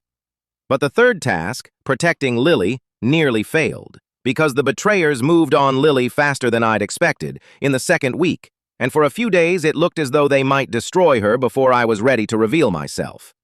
Marcus needed Lily gone before the coronation, because Lily, honest and beloved by the loyal employees, and increasingly vocal about the wrongness of the layoffs and the direction of the company, was a variable, a risk, a person who might, at the board meeting, say something true. So Marcus did to Lily what his grandfather's spirit taught him, what Victor once did to me. He engineered a betrayal dressed as a scandal. He arranged for Lily to be blamed for a failure that wasn't hers, a project gone wrong through Adam Hayes' sabotage, the blame carefully constructed to land on Lily, with manufactured evidence and coached witnesses, the goal being to have her quietly forced out, discredited, removed as a variable before the board met. The honest Crowne destroyed by a manufactured lie, exactly as the honest founder had nearly been 30 years before. And I watched Lily face it, in the second week, watched her summoned and accused and presented with evidence that looked damning and witnesses who lied, watched my granddaughter, 26 and honest and alone, face the exact machine of manufactured betrayal that had once been turned on me, and I watched her do the thing that I had not been able to do 30 years ago, the thing that finished her test and broke my heart with pride. She didn't crumble, and she didn't rage, and she didn't despair. She went quiet and clear and methodical, and she started calmly to document the truth, to gather the proof that the failure wasn't hers, to find the real source, refusing to accept the lie even when the lie was overwhelming and the powerful were aligned against her, and the easy thing would have been to take the quiet exit they offered. Lily Sterling, alone and accused, fought the manufactured betrayal with patient truth, the way I should have fought Victor, the way Catherine would have. And watching her do it, I knew, finally and completely, that she was not just the kindest of my grandchildren, but the strongest, that the kindness and the strength were the same thing, that the person who holds the old woman at the elevator is the same person who doesn't break when the machine turns on her, because both come from the same root, the refusal to accept that cruelty and lies are just how the world works. She was going to lose anyway. That's the thing about a manufactured betrayal, the thing I learned at the highest price. Truth alone doesn't beat it, because the powerful control the room, and Lily, for all her patient documentation, was 26 and alone and outgunned. And the machine was going to grind her down before the board ever met, was going to have her gone, discredited, removed in a matter of days. Unless someone with more power than the machine stepped in. I stood in the parking garage, 3 weeks of proof in hand, Clara and the night country behind me, my granddaughter being destroyed by the rime of my oldest failure, and I understood that the careful timing I'd planned, waiting for the coronation to reveal myself, might cost Lily everything before I ever stood up. And I made a decision, the first warm decision in 30 cold years. I would not let Lily be destroyed to preserve my dramatic timing. The reveal could wait for the board meeting, but the protection could not. So I reached out, quietly, still invisible, still Jack Miller, and I began to feed Lily, anonymously, exactly the help she needed, the threads to pull, the proof of Hayes' sabotage, the documentation that would let her hold on just long enough, just until the board meeting, an unseen hand steadying the one honest Crowne against the machine.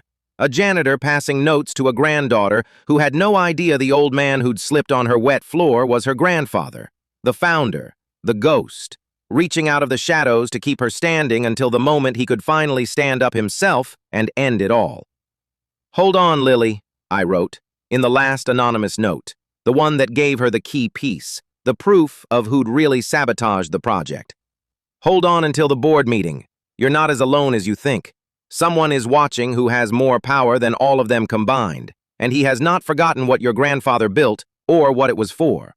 Hold the line 3 more days. Everything is about to change. And I watched Lily read it, alone at her desk at midnight, and straighten her spine and hold the line, not knowing the hand that steadied her. And I thought, 3 more days, my dear. 3 more days, and the old janitor stands up, and the grades come due, and the thing your grandfather built is finally, after 30 years, placed where it belongs. In the middle of the 3 weeks before the board meeting, while I was assembling proof and protecting Lily from the shadows, something happened that had nothing to do with the test or the conspiracy, and I want to tell you about it, because it's the thing that reminded me, when I needed reminding, why any of it mattered. And because it's the night I came closest to being discovered, and saved by the very kindness I'd come back to find. There was a man named Mateo, a janitor on my crew, younger than me, in his 40s, a quiet, hard-working man with a wife and a sick child. And one night, late, I found Mateo sitting in the supply room with his head in his hands, not working, just sitting, in the particular stillness of a man who has reached the end of something. I'm an old man, and I've seen that stillness before, in mirrors and in others, and I sat down beside him, Jack Miller the janitor, and I asked him what was wrong, and Mateo, who didn't know I was anything but another tired old man on the night crew, told me. Because sometimes you tell the stranger beside you the thing you can't tell anyone who matters. His daughter was sick, seriously sick, the kind of sick that has a treatment, but the treatment costs more than a janitor makes in 5 years, and Mateo's insurance, the bare bones plan the company offered its lowest paid workers, the plan Hayes and Marcus had stripped down to save costs, didn't cover it. And Mateo had spent months trying everything, the loans, the charities, the second jobs, and he'd run out of everything. And his daughter was going to go without the treatment that could save her because her father mopped floors for a living, and the company he mopped them for had decided that the people who mop floors don't merit insurance that actually covers anything. And Mateo wasn't even angry. That was the thing that broke me. He was past angry. He was just empty. A good man who'd done everything right and worked every hour and still couldn't save his own child because of a line item in a benefits decision made by people who'd never once imagined the human being at the other end of it. I sat with Mateo in that supply room, and I held in my head the full and bitter knowledge of what I was, a man worth more money than God, in disguise as a janitor, sitting beside a real janitor whose daughter was dying for the want of a sum I wouldn't notice spending, in a company I owned, where the benefits that failed his child had been cut by the very people I was about to depose. The injustice of it, the specific obscene injustice of my secret wealth beside his real desperation, was almost unbearable, and for a moment I came very close to telling him everything, to saying, "I'm Arthur Sterling, I own this building, your daughter will have her treatment by morning," just to end his suffering one night sooner. I didn't, because telling him would have broken the disguise 3 weeks early and let the conspirators escape, and 40,000 people needed me to hold the line 3 more weeks. But I could not, would not, let Mateo's daughter wait 3 weeks or wait at all. So I did the thing I could do without breaking cover. I helped him anonymously that very night, through the same channels I'd used for everything. My real identity's resources reaching out invisibly. By the next morning, Mateo received word that an anonymous medical fund had covered his daughter's treatment in full, every cost, the kind of thing that happens so rarely that it feels like a miracle. And Mateo, who had reached the end of everything, was pulled back from it by an unseen hand, and never knew the hand belonged to the tired old janitor he'd told his troubles to in a supply room, the man who'd sat beside him in his worst hour and then quietly moved a fortune to save his child. I tell you this not to make myself a hero, because there's no heroism in a billionaire spending a sum he won't miss to save a child he could have saved 100 times over if he'd been paying attention to his own company's benefits for 30 years instead of hiding from his grief. There's no heroism in it.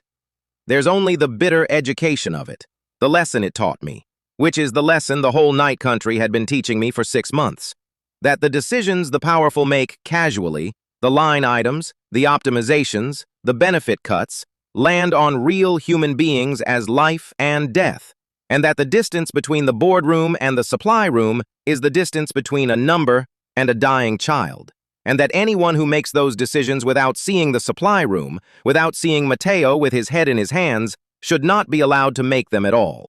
I'd come back to test my grandchildren on exactly this, on whether they could see the supply room, and here was the supply room, real, in front of me.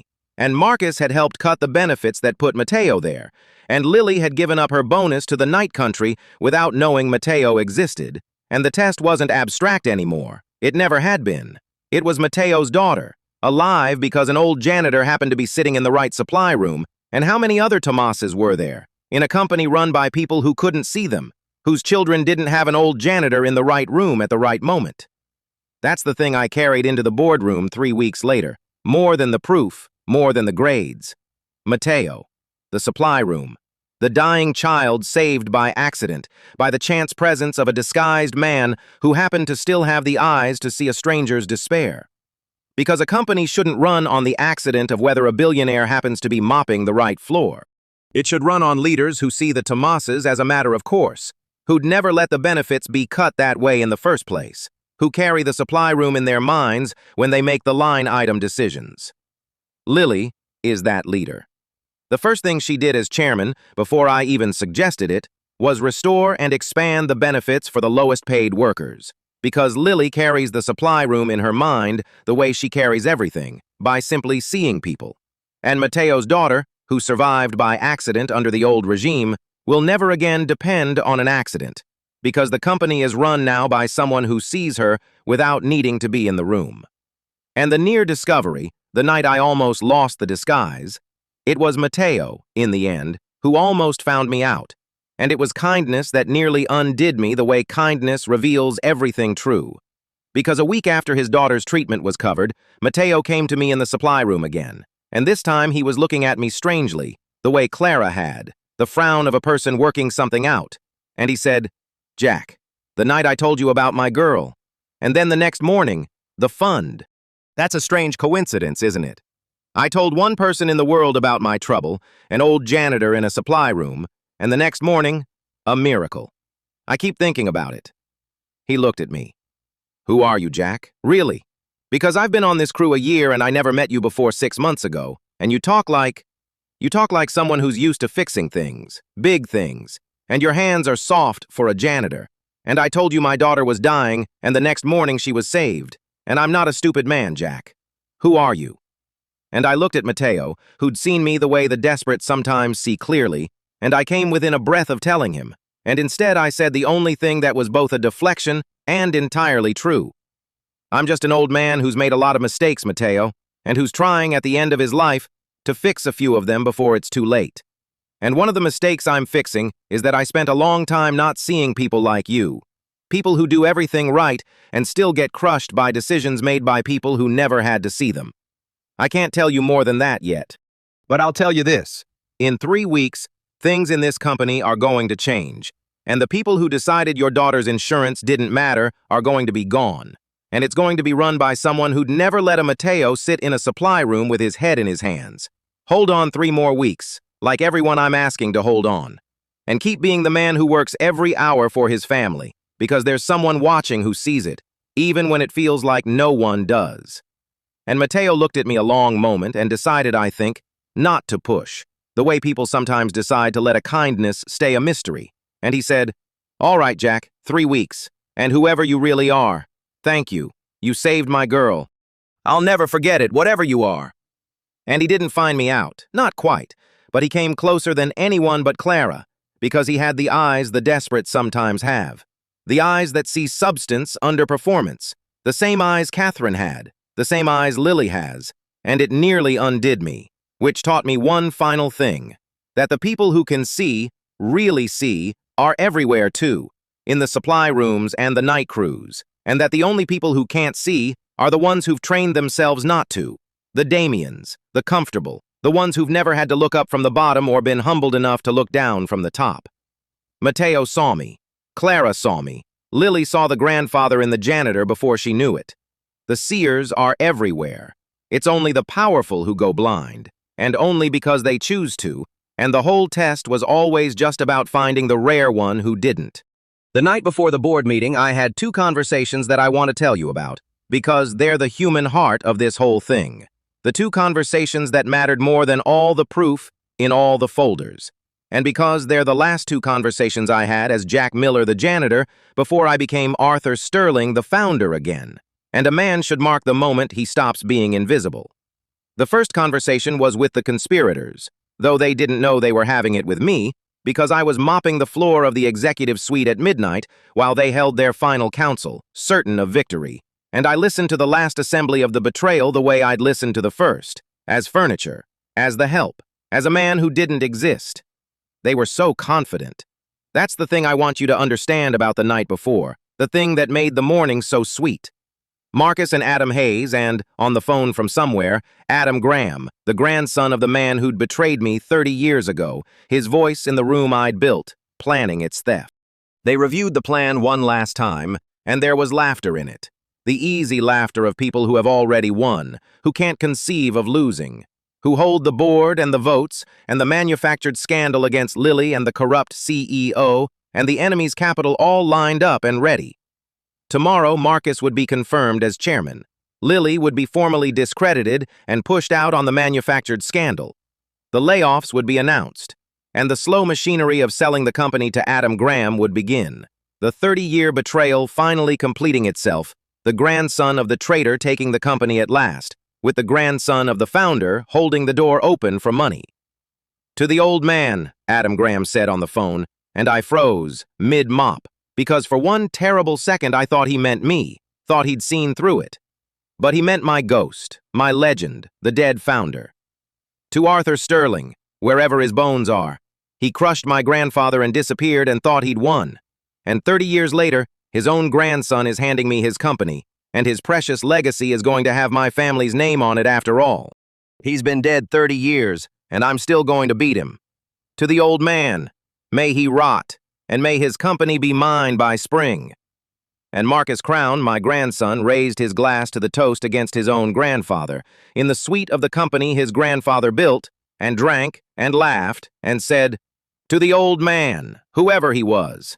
Honestly, who cares? The company's just an asset, and assets go to whoever's smart enough to take them. Sentiment about dead founders is for losers like my sister. Lily can keep the legacy. I'll keep the money." And they all laughed, and 3 feet away the old man they were toasting against leaned on his mop and listened to his own grandson call his life's work just an asset and his legacy a thing for losers. And I felt, I'll admit, a flash of the old hot rage, the rage I'd felt at Victor 30 years ago. And then I let it go, because the cold is better than the rage, because tomorrow the cold would do what the rage never could, and because, standing there listening to them toast against my ghost, I understood something that turned the rage into something almost like peace. They thought they were toasting against a dead man. They were standing in a room with him. They thought the founder was bones somewhere, a legend, a story, a thing safely in the past. He was holding their mop bucket.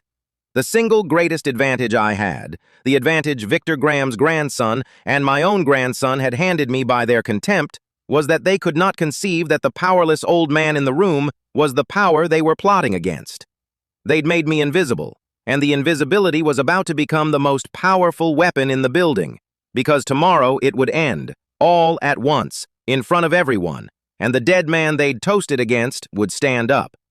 I finished mopping their floor. I emptied their bins, including the bottle they'd toasted with, and I went home to my small rented room to rest before the morning, an old janitor carrying a folder full of the end of their world, and I was not angry anymore, just ready, the way you're ready at the end of a long, long road.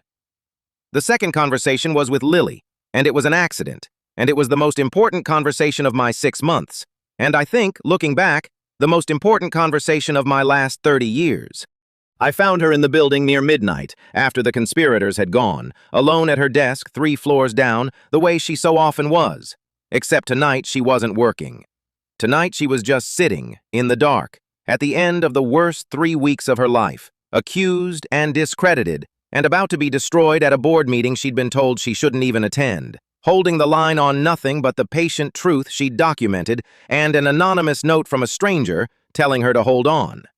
And I, Jack Miller the janitor, came in to clean her floor, And I found her there in the dark, and I almost backed out quietly to leave her be. And then I saw that she was crying, silently, the way the strong cry. And I could not leave her alone in the dark crying any more than she could leave an old man alone on the floor with a spilled bucket. So I stayed. I put down my mop, and I sat in the chair across from her desk, an old janitor and a young woman in a dark office at midnight, and I said, "Long night, Miss Crowne?" And Lily wiped her eyes and gave a watery laugh and said, "The longest, Jack. They're going to destroy me tomorrow, my own family. They've built a whole lie, and tomorrow they're going to use it to throw me out. And the worst part isn't even being thrown out. The worst part is that they're going to do it to the whole company too, to all the people who actually work here, the layoffs, the sale, all of it. And I'm the only one who sees it, and I'm too small to stop it. And tomorrow they're going to make sure I'm gone, so there's no one left who'll even say it's wrong."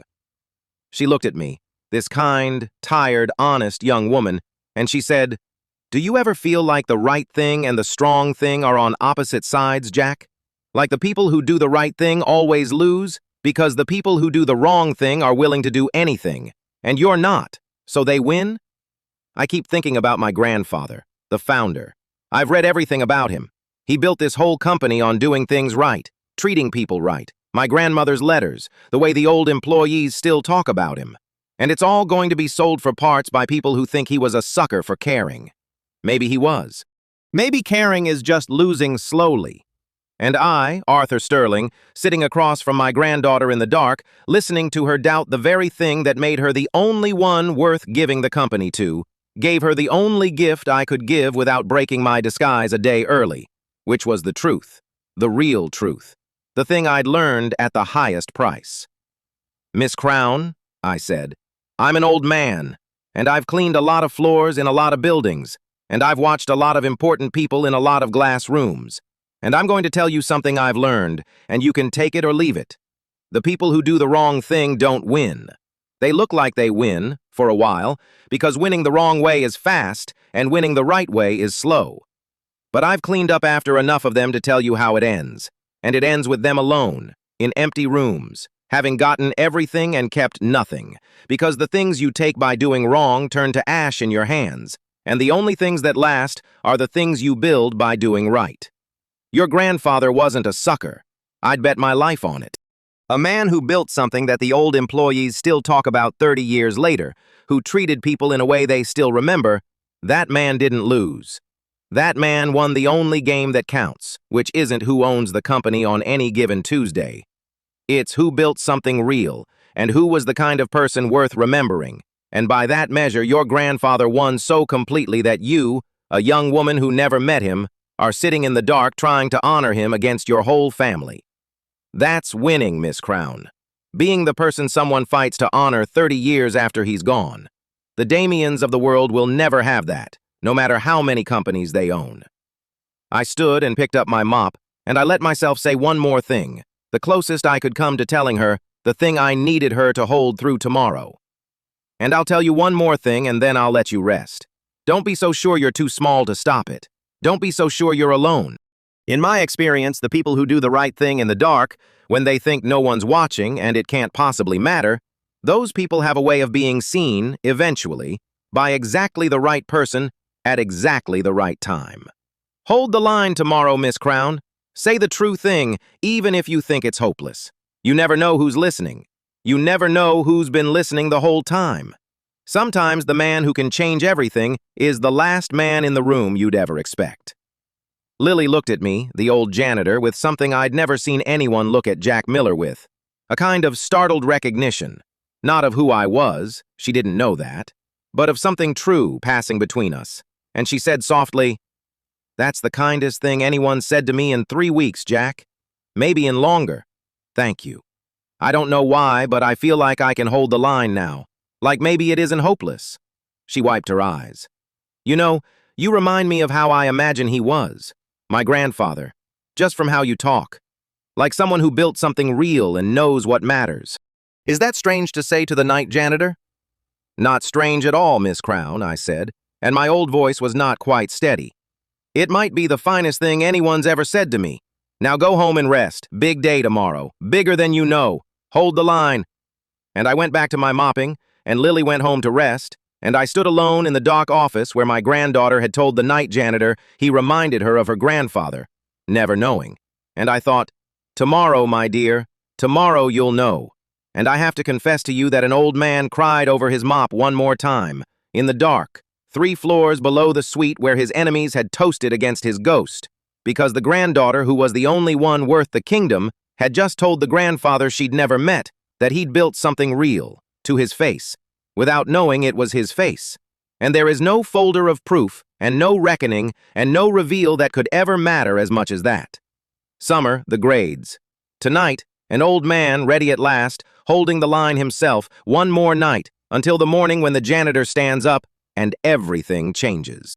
The morning of the board meeting, I got up before dawn in my small rented room, and I shaved carefully, and I looked at myself in the mirror for a long time, the way you do on the morning that ends a long road. For 6 months, I'd seen Jack Miller in mirrors, the stooped, invisible janitor. This morning, I made myself stand straight, and I watched Arthur Sterling come back into my own face, the founder, the man I'd been hiding for 30 years. And it was a strange reunion, meeting yourself again after so long away.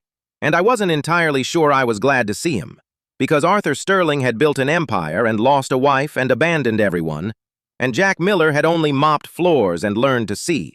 And I'd come, in 6 months, to like Jack Miller better. But the work this morning needed Arthur Sterling, the authority, the owner, the founder returned from the dead, and so I put him back on, the way I'd put on the coveralls 6 months before, and I went to meet Clara. Clara and I had breakfast before the meeting in a small diner near the building, 2 old people at the end of a long story, and it was, I think, the calmest hour of the whole 6 months, the calm before the thing you've prepared for completely. Clara was dressed in her good suit, the discarded office manager about to walk back into the building that discarded her, and she was nervous and fierce and ready. And she said over her coffee, "Are you sure about all of it, Arthur? Disinheriting Marcus, giving it to Lily? She's so young. The board will fight you. The lawyers will say it's reckless. A 26-year-old chairman handed the company over the heir who trained his whole life." And I said, "The board can fight me all they like, Clara. I own 51% of the controlling trust, and they own opinions. And as for reckless, the reckless thing would be to give a company of 40,000 souls to a man who'd toast against his own grandfather and sell it to its enemy, just because he's older and trained for taking. Lily trained for carrying. That's the only training that matters, and you know it, because you trained for carrying yourself. 31 years of it. And look how they rewarded the carrying. I'm done rewarding the takers, Clara. We rewarded the takers for 30 years, and look what it cost. This morning, we reward the carriers. It's the most sensible thing I've ever done." Clara smiled and reached across the table and took my old hand in her old hand. 2 people who'd built something together in a garage a lifetime ago. And she said, "Catherine would be proud of you today. I've wanted to say that for 6 months, and I didn't know if I had the right. But she would. She always saw the carriers, Catherine did. She saw me when I was just a receptionist and told you to promote me, do you remember? You don't, probably. You were busy building the world. But it was Catherine who saw me first. She had the eye for it, for the people who carry. And you spent 30 years getting that eye back, the hard way, and this morning you're using it the way she always used it. So yes, she'd be proud.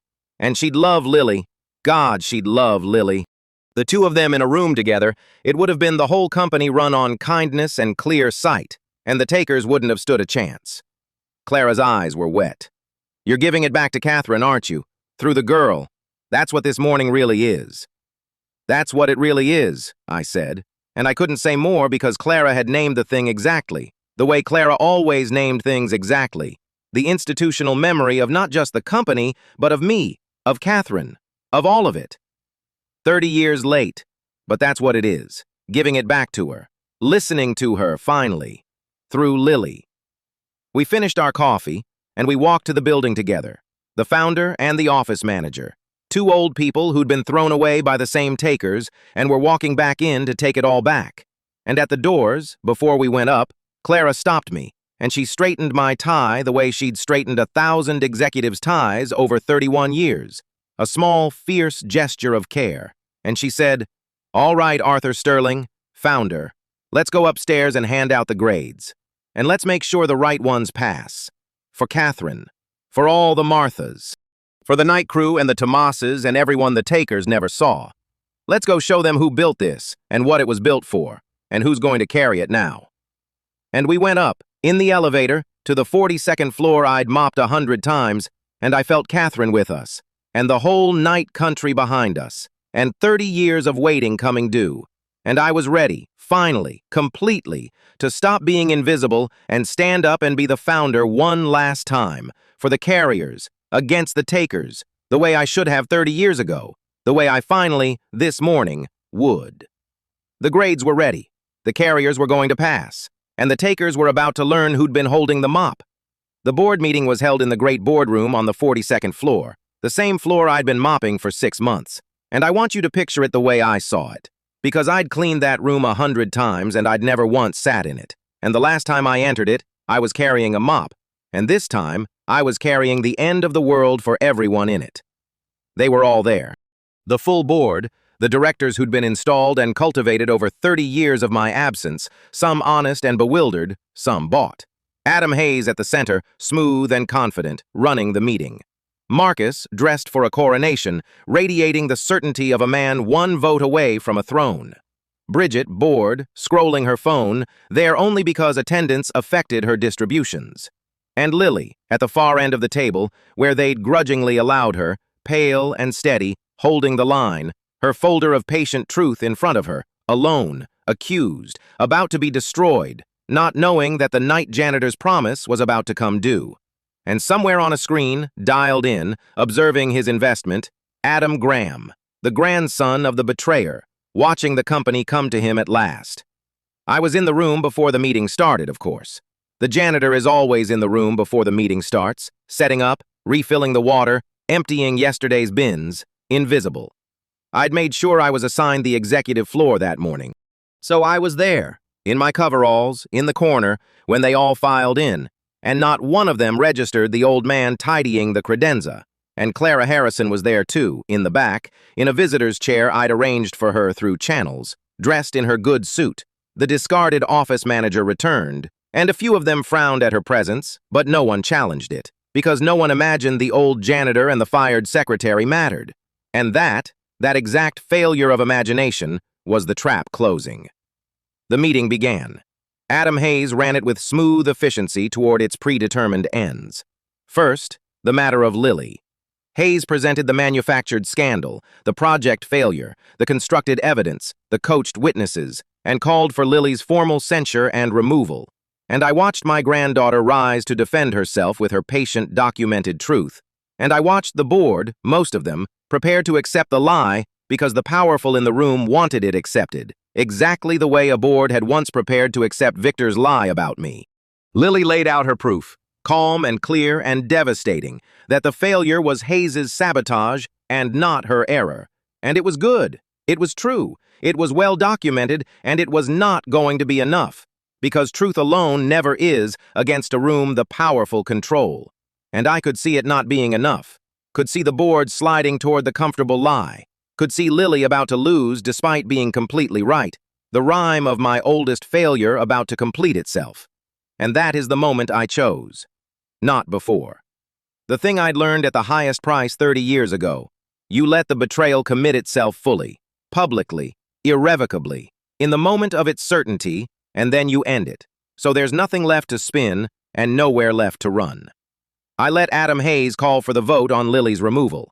I let Marcus second it, openly, on the record, his hand raised against his own honest sister in front of the whole board. I let them commit, completely, to the destruction of the one good Crowne in the moment of their total confidence.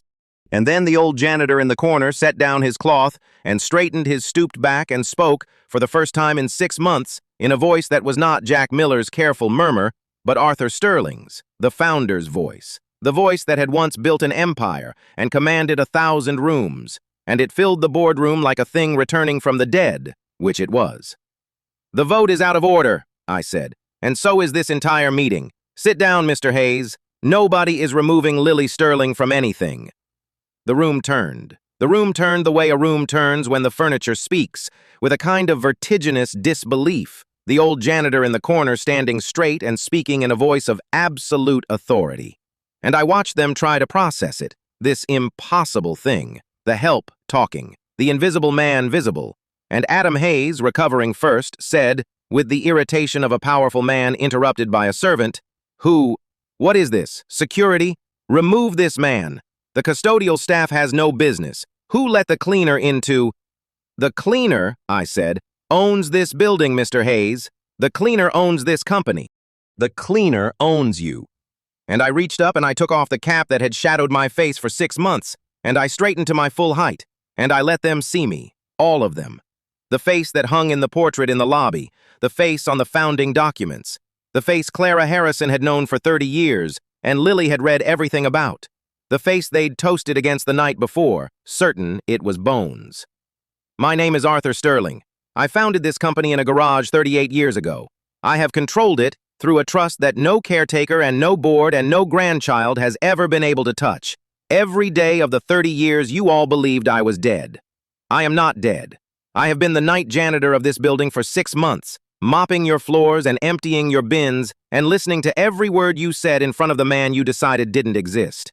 And I have heard, Mr. Hayes, Marcus, all of you, everything. So sit down, all of you. The founder has come back, and he's been watching, and now he's going to talk, and you are going to listen, because every one of you, as of this moment, works for the old janitor you've been stepping around for half a year. There is a particular sound a room makes when the powerless turn out to be the powerful, and I had waited 6 months, and in some ways 30 years, to hear it. It is not a gasp.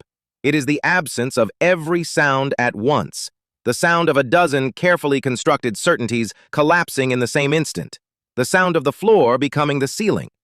I stood in the middle of it in my janitor's coveralls, an old man holding a cap, and I let it wash over me, and I thought, absurdly, of all the floors I'd mopped in that room, all the bins I'd emptied, all the conversations they'd held in front of me as if I were a piece of the furniture, and I thought, you should always assume the furniture is listening. You should always assume the man with the mop is someone. Because one day, in one room, he will be, and the assumption you made about him will be the truest thing anyone ever learns about you.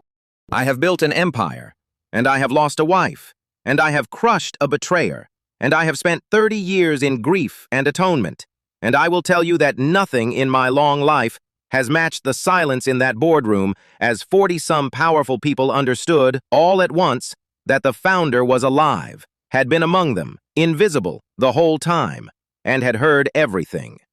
I watched Marcus's coronation certainty curdle into horror. I watched Adam Hayes' smooth confidence collapse as he understood that the man who designed the systems he'd been looting had been watching him loot them. I watched Bridget finally look up from her phone. And I watched Lily, my Lily, stare at the old janitor she'd told 12 hours ago that he reminded her of her grandfather. And I watched her understand. And I watched her hand come up to her mouth. And I gave her, across that room, the smallest nod. Yes, child, it was me. It was always me. I was listening. You were never alone. And then I handed out the grades. For 6 months, I said, I have administered a test, and none of you knew you were taking it, which is the only condition under which a test of character is real. The test was simple. I made myself powerless, invisible, a man who could do nothing for any of you, and I watched how you treated him. Because that, and only that, is the truth of a person. Not how you treat the powerful, who can help you. How you treat the powerless, who can't. I learned that lesson at the highest price a man can pay, 30 years ago, and I came back to find out which of my heirs had learned it too. I turned to Marcus. Marcus, you failed. Not for ambition. I had ambition enough to build all of this. You failed for cruelty. You walked past Clara Harrison in the hallway after 31 years of her loyalty, and you didn't slow down, because she'd stopped being useful to you, and so she'd stopped being real. You planned to discard 40,000 people to optimize a quarter. You found another man's wallet and calculated that its owner was a nobody not worth helping. And then, the thing that turns your failure from disappointment into something I will not forgive. You conspired with Adam Graham, the grandson of the man who once betrayed me and broke this company and helped kill your grandmother, to sell Crowne Industries to its oldest enemy for your personal profit. You toasted against your own grandfather's ghost last night. I was holding the bottle, Marcus. I heard you call my life's work just an asset, and my legacy a thing for losers. You are everything I came back fearing I'd find. You are Victor Graham reborn in my own blood, and you will never, ever sit in the chair you dressed up for this morning." Marcus's face had gone gray. "Grandfather, you don't understand. I can explain." "You can't," I said. "There's no explanation for the toast. I was there. Sit down." And he sat, because there was nothing else to do, because the founder he'd toasted against was alive and holding his entire future in an old man's hand. I turned to Hayes. "Adam Hayes, you were installed to protect this company in my absence, and instead you spent years looting it, and I have every dollar of it documented, because I designed the systems you stole through, and you cannot hide from the man who built the locks. You conspired with my grandson and my enemy to sell the company you were paid to protect. You're not fired, Mr. Hayes. Fired is too clean. You're going to prison, and I have already given everything to the authorities, and the only thing left to decide is how many years, and I intend to advocate personally for all of them." I turned to the screen, to Adam Graham, watching his theft collapse in real time. "And you, Mr. Pierce, grandson of the man who took my wife from me by taking my trust. You came to finish what Victor started, to take Crowne Industries at last. You toasted that my company would be yours by spring. Let me give you the same answer I gave your grandfather 30 years ago, the last thing I ever said to him before I broke him completely. This company was built by people who do the right thing, and it will never, ever belong to people who don't. And every move you've made to take it, I have watched and documented and prepared against, and your acquisition is dead. Your ally is going to prison. Your inside man is disinherited, and your grandfather's 30-year-old betrayal dies, finally, today, the way it should have died the day he conceived it. Go home, Mr. Pierce. The old man you toasted against just beat you, the way he beat your grandfather, from inside a janitor's coveralls, while you were certain he was bones. Some families are cursed to keep losing to the same man across generations. Yours is one. Goodbye." And the screen went dark.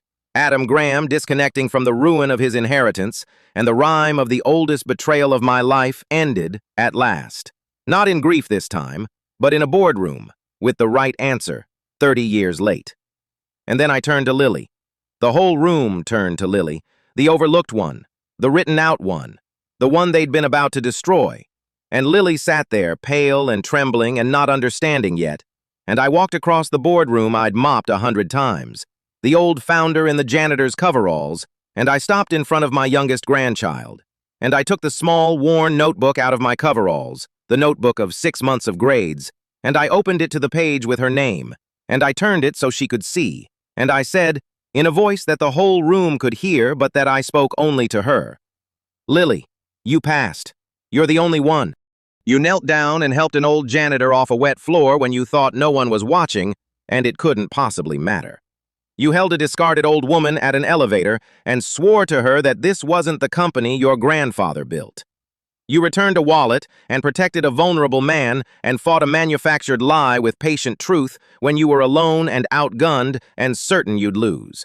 And you never once, in 6 months, knew you were being watched, which is the only way I could ever have known it was real. You told the night janitor 12 hours ago that he reminded you of how you imagined your grandfather was." My old voice finally broke, there in front of all of them, and I didn't care.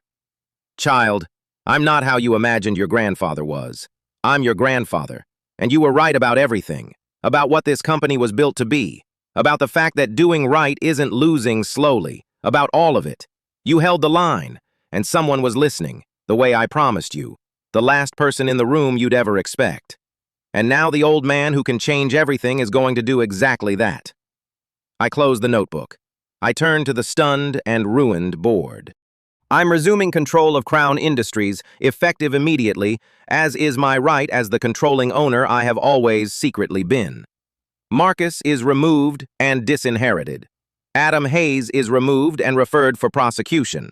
And the next chairman of this company, the heir to everything I built, the only one of my blood who understood what it was for, is going to be my granddaughter Lily, who will take the role not because she's a Crowne, but because she's the only Crowne who ever passed the only test that matters." I looked at my granddaughter, weeping now, and the loyal Clara weeping in the back, and the cruel ones gray and silent, and the 30-year circle finally closed. The grades are in, class dismissed. Now, if you'll all excuse us, the founder has 30 years of catching up to do with the only grandchild who has his heart, and a great deal of damage to undo, and 40,000 people to make right by, starting with a woman named Clara Harrison, who never stopped believing the old man would come home. In the weeks after I stood up in that boardroom, I dealt with each of them, the way I'd promised myself I would, and I did it the way I'd learned to do everything in 30 years of grief and atonement, which is neither with cruelty nor with the weakness that pretends to be mercy, but with the cold, clear justice of giving each person exactly what they'd earned, no more and no less, the way the test had measured them. Adam Hayes went to prison. There was no decision to agonize over. The man had looted the company he was paid to protect, conspired to sell it to its enemy, and manufactured a scandal to destroy an innocent young woman. And the evidence I'd assembled over 3 weeks with Clara's help was complete and undeniable. And I handed it all to the authorities, and I advocated personally, the way I'd said I would, for every year the law allowed. Hayes was not a tragedy and not a complexity. He was a thief who'd betrayed a trust, and the only mercy a man like that earns is the mercy of being stopped before he can do it again, which prison provides. I felt nothing watching him go down but the clean satisfaction of a lock closing on a thing that should be locked. Adam Graham. I dealt with the way I dealt with his grandfather completely. His acquisition was dead, his inside men were gone, and I did one thing more, because the 30-year rhyme deserved a final verse. I bought, through Halcyon's channels, the distressed debt of Adam Graham's own over-leveraged Raider Fund, which had committed enormous resources to the Crowne acquisition that had just collapsed. And I called it the way capital calls a thing that's due, and I watched Adam Graham's fund unwind under the weight of the failed theft, the grandson of the betrayer destroyed by the same overreach that had destroyed his grandfather, the family curse completing itself one more time, the Pierces losing, again, across 3 generations, to the same patient old man they kept underestimating. I did not gloat. I'd done my gloating, such as it was, with the dark screen in the boardroom.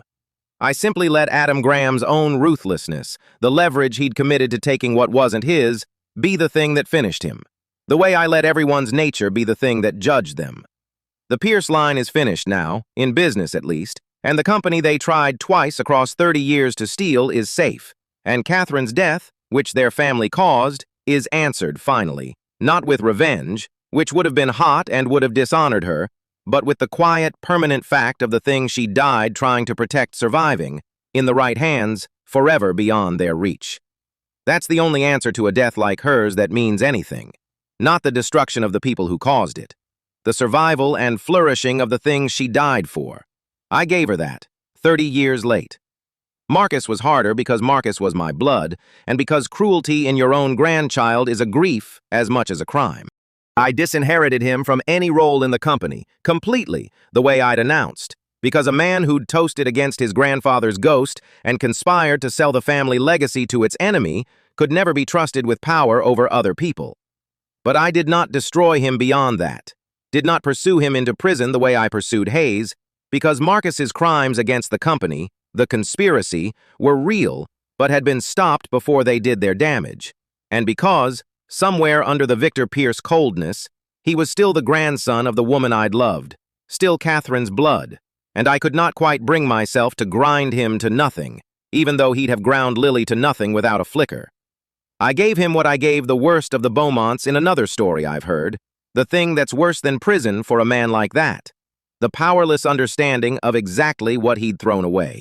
I removed him from the company and the inheritance and let him live, modestly, in the full and permanent knowledge that he'd been 1 vote from a throne and had lost it because the old janitor he stepped around for 6 months had heard him toast against his own grandfather, and that his honest, overlooked, written-out little sister now ran the empire he'd plotted to sell, and that he would spend the rest of his life on the outside of the thing he'd tried to steal, watching the one he'd despised carry it well.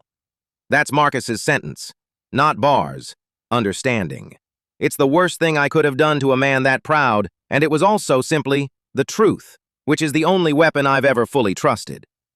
Bridget surprised me a little the way the middle children sometimes do. She came to me after, not to scheme, she didn't have the engine for it, but genuinely shaken, and she said, "I failed your test. I know I did. I took the wallet. I called the help and interruption. I never once thought about any of it." She looked at her hands. "I don't think I'm cruel, grandfather, not like Marcus. I think I'm just empty.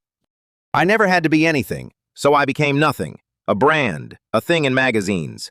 And watching you, watching Lily, I think for the first time I understand that there was supposed to be a person there.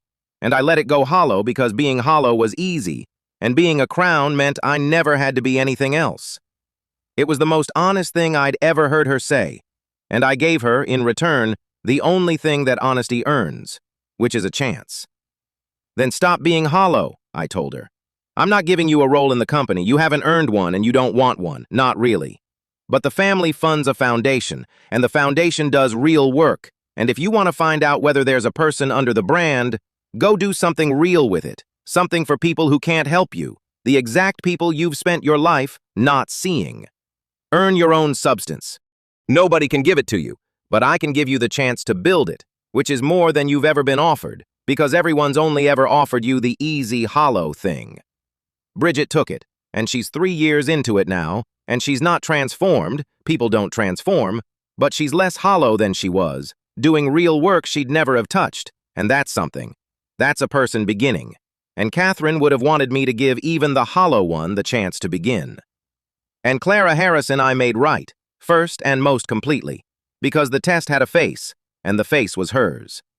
I brought her back, not to her old job, but to a place of honor, as the keeper of the company's institutional memory and its conscience, a senior role created specifically for her, with the seniority and the compensation that 31 years of loyalty had always deserved and never received. And I did more than that, the thing that mattered more than the title. I had the truth told, publicly, inside the company, that Clara Harrison had been wrongly discarded, that the company owed her a debt, that she was one of the people who'd held its soul together through 30 years of my absence. The discarded office manager restored to honor, vindicated in front of everyone, the cardboard box reversed. And Clara, who could have been bitter, who had every right, chose instead to spend her restored seniority mentoring the young employees the way she'd always tried to, telling them about the company that had a soul once, except now she got to add the ending. And the founder came back, as the night janitor, to find out who still had that soul, and he found it in the people you'd least expect. So be one of them. Be the person who treats the janitor like a man, because you never know who's watching. Clara tells that story now, and it's become a kind of legend in the company, the founder and the mop. And it's changed the place, slowly, because 40,000 people now know that the powerful might be watching from anywhere, in any coveralls, and that how you treat the powerless is the only test that's ever really being given. That's Clara's real restoration, not the title. The story she gets to tell, the lesson she gets to plant, the soul she gets to help grow back. But the heart of those weeks, the thing that mattered more than all the justice, was Lily, and the 30 years of catching up I'd promised myself in the boardroom. Lily took the chairmanship terrified, the way the worthy always take power terrified, because the people who should have power are exactly the people who understand how heavy it is, and the people who want it badly are exactly the people who don't. She came to me that first week and she said, "Grandfather, I don't know if I can do this. I'm 26. I worked in junior operations a month ago.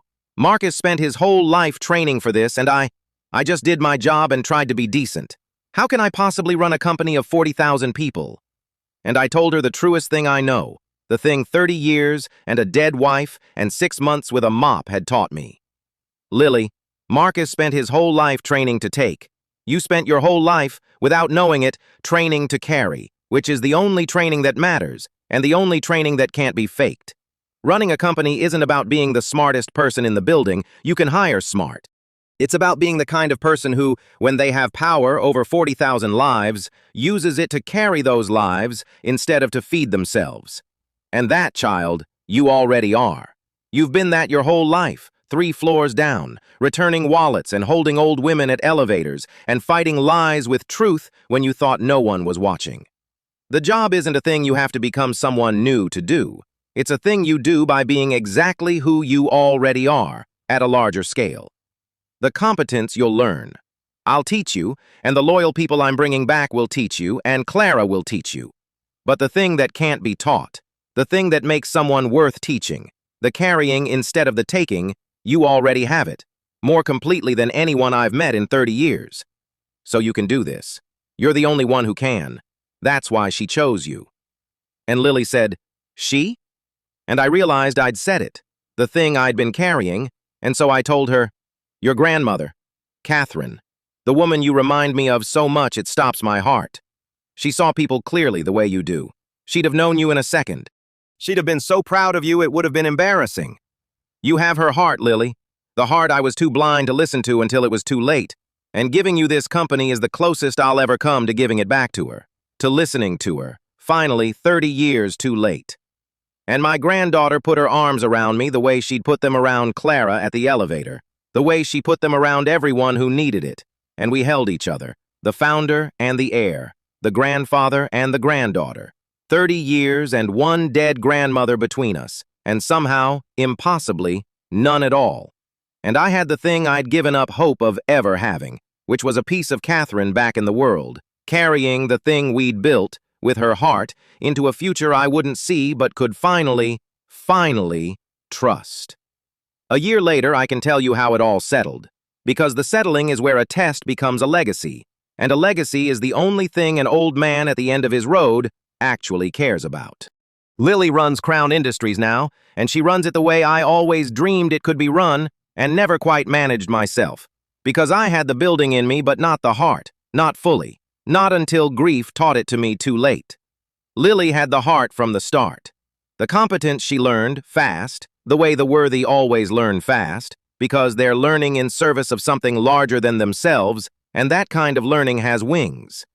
I taught her, that first year, everything I knew, the way Evelyn Beaumont once taught her granddaughter in a locked study, except I got to do it in the open, in the chairman's office, an old founder and his young heir, and it was the happiest year of my long life, happier than the building of the company, because building the company cost me everything, and teaching Lily to carry it gave me everything back. The loyal people I brought back taught her the operations. Clara taught her the soul. And I taught her the thing under both, the thing the test was really about. That power is a responsibility to the people below you, not a prize taken from the people above, and that the measure of a leader is the janitor's experience of them, not the board's. And the company changed, slowly the way real change comes, but unmistakably.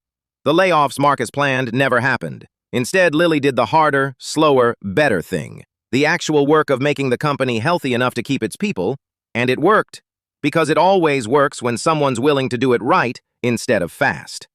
The divisions my heart was in, the ones Marcus would have sold for parts, Lily kept and rebuilt. The night country, the invisible army, became visible. Lily made it a point, learned from a story Clara told her about a founder and a mop, to know the names of the people who clean the floors and guard the doors and fix what breaks. And the knowing rippled outward, because a company takes its character from the top, and a chairman who sees the invisible people teaches 40,000 others to see them too. Crowne Industries became, over that year, the thing I'd built it to be and lost sight of, a place with a soul, and the soul had a name again, and the name was Lily. I made the history right, too, the way another woman I've heard of made her grandmother's history right. I had the founding story corrected, not to erase myself, but to add the people the great man's story always erases.